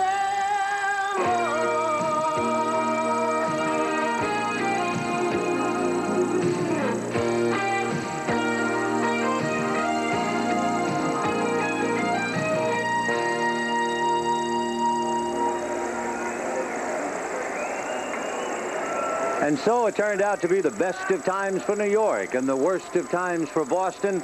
And maybe Keith Hernandez said it so well at the very start when he said, it's a shame that somebody has to lose. It is. It's a game of emotions. We felt the Red Sox. We felt the Mets. But when you look back, it's been a great baseball season, Vin, and you have to think about the Houston Astros. You have to think about Gene Mark, the California Angels. And now everybody's making plans for next year, and that's the way it has to be. And, of course, for the New York Mets, it took 116 victories for Keith and Wally and Gary and Darrell and the rest of the world champions to be the tops, not only of the National League, but in the World Championship of 1986. We'll be right back and capture more in a moment.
say Mitzi. Mitzi, not Papa, not Mama. Mitzi, Mitzi, Mitzi. So that's what they are. They're now singing the kids, Mitzi, Mitzi, Mitzi. See, when they want food and everything. So the babies are even started. We got them from 4 years on. We got them from 10 years on, 15 years on, 18 years on. And we got them in a group. They have their own groups that come out here. It'd be just like you're giving a banquet at our ball games. Each group comes out with their own group, and it's been spellbound. And, of course, we've drawn over 1 million people who could do that. Oh, and God rest his soul, how Casey Stengel would have loved it. A reminder, stay tuned following local news for The Tonight Show starring Johnny Carson and Late Night with David Letterman, except on the West Coast, most Mountain Time zone stations where it will be seen at its regular time. It's heartbreak time in one dugout, Joe, and laughter and kicks in the other. Been on both sides. Losing hurts worse than winning feels good. One thing about the series, they thought there wouldn't be any drama, that it was all left in the league championship series, and maybe it was slow getting underway, but what a whale of a last 2 games. Somehow baseball always manages to come up with that great 6th and 7th game. And somehow the youngsters like Oil Can Boyd will learn to persevere and bounce back. And Gary Carter and his team, now having climbed the mountain, should certainly enjoy the view. From Shea Stadium in New York, for Joe Garagiola, this is Vin Scully, wishing you a very pleasant good evening.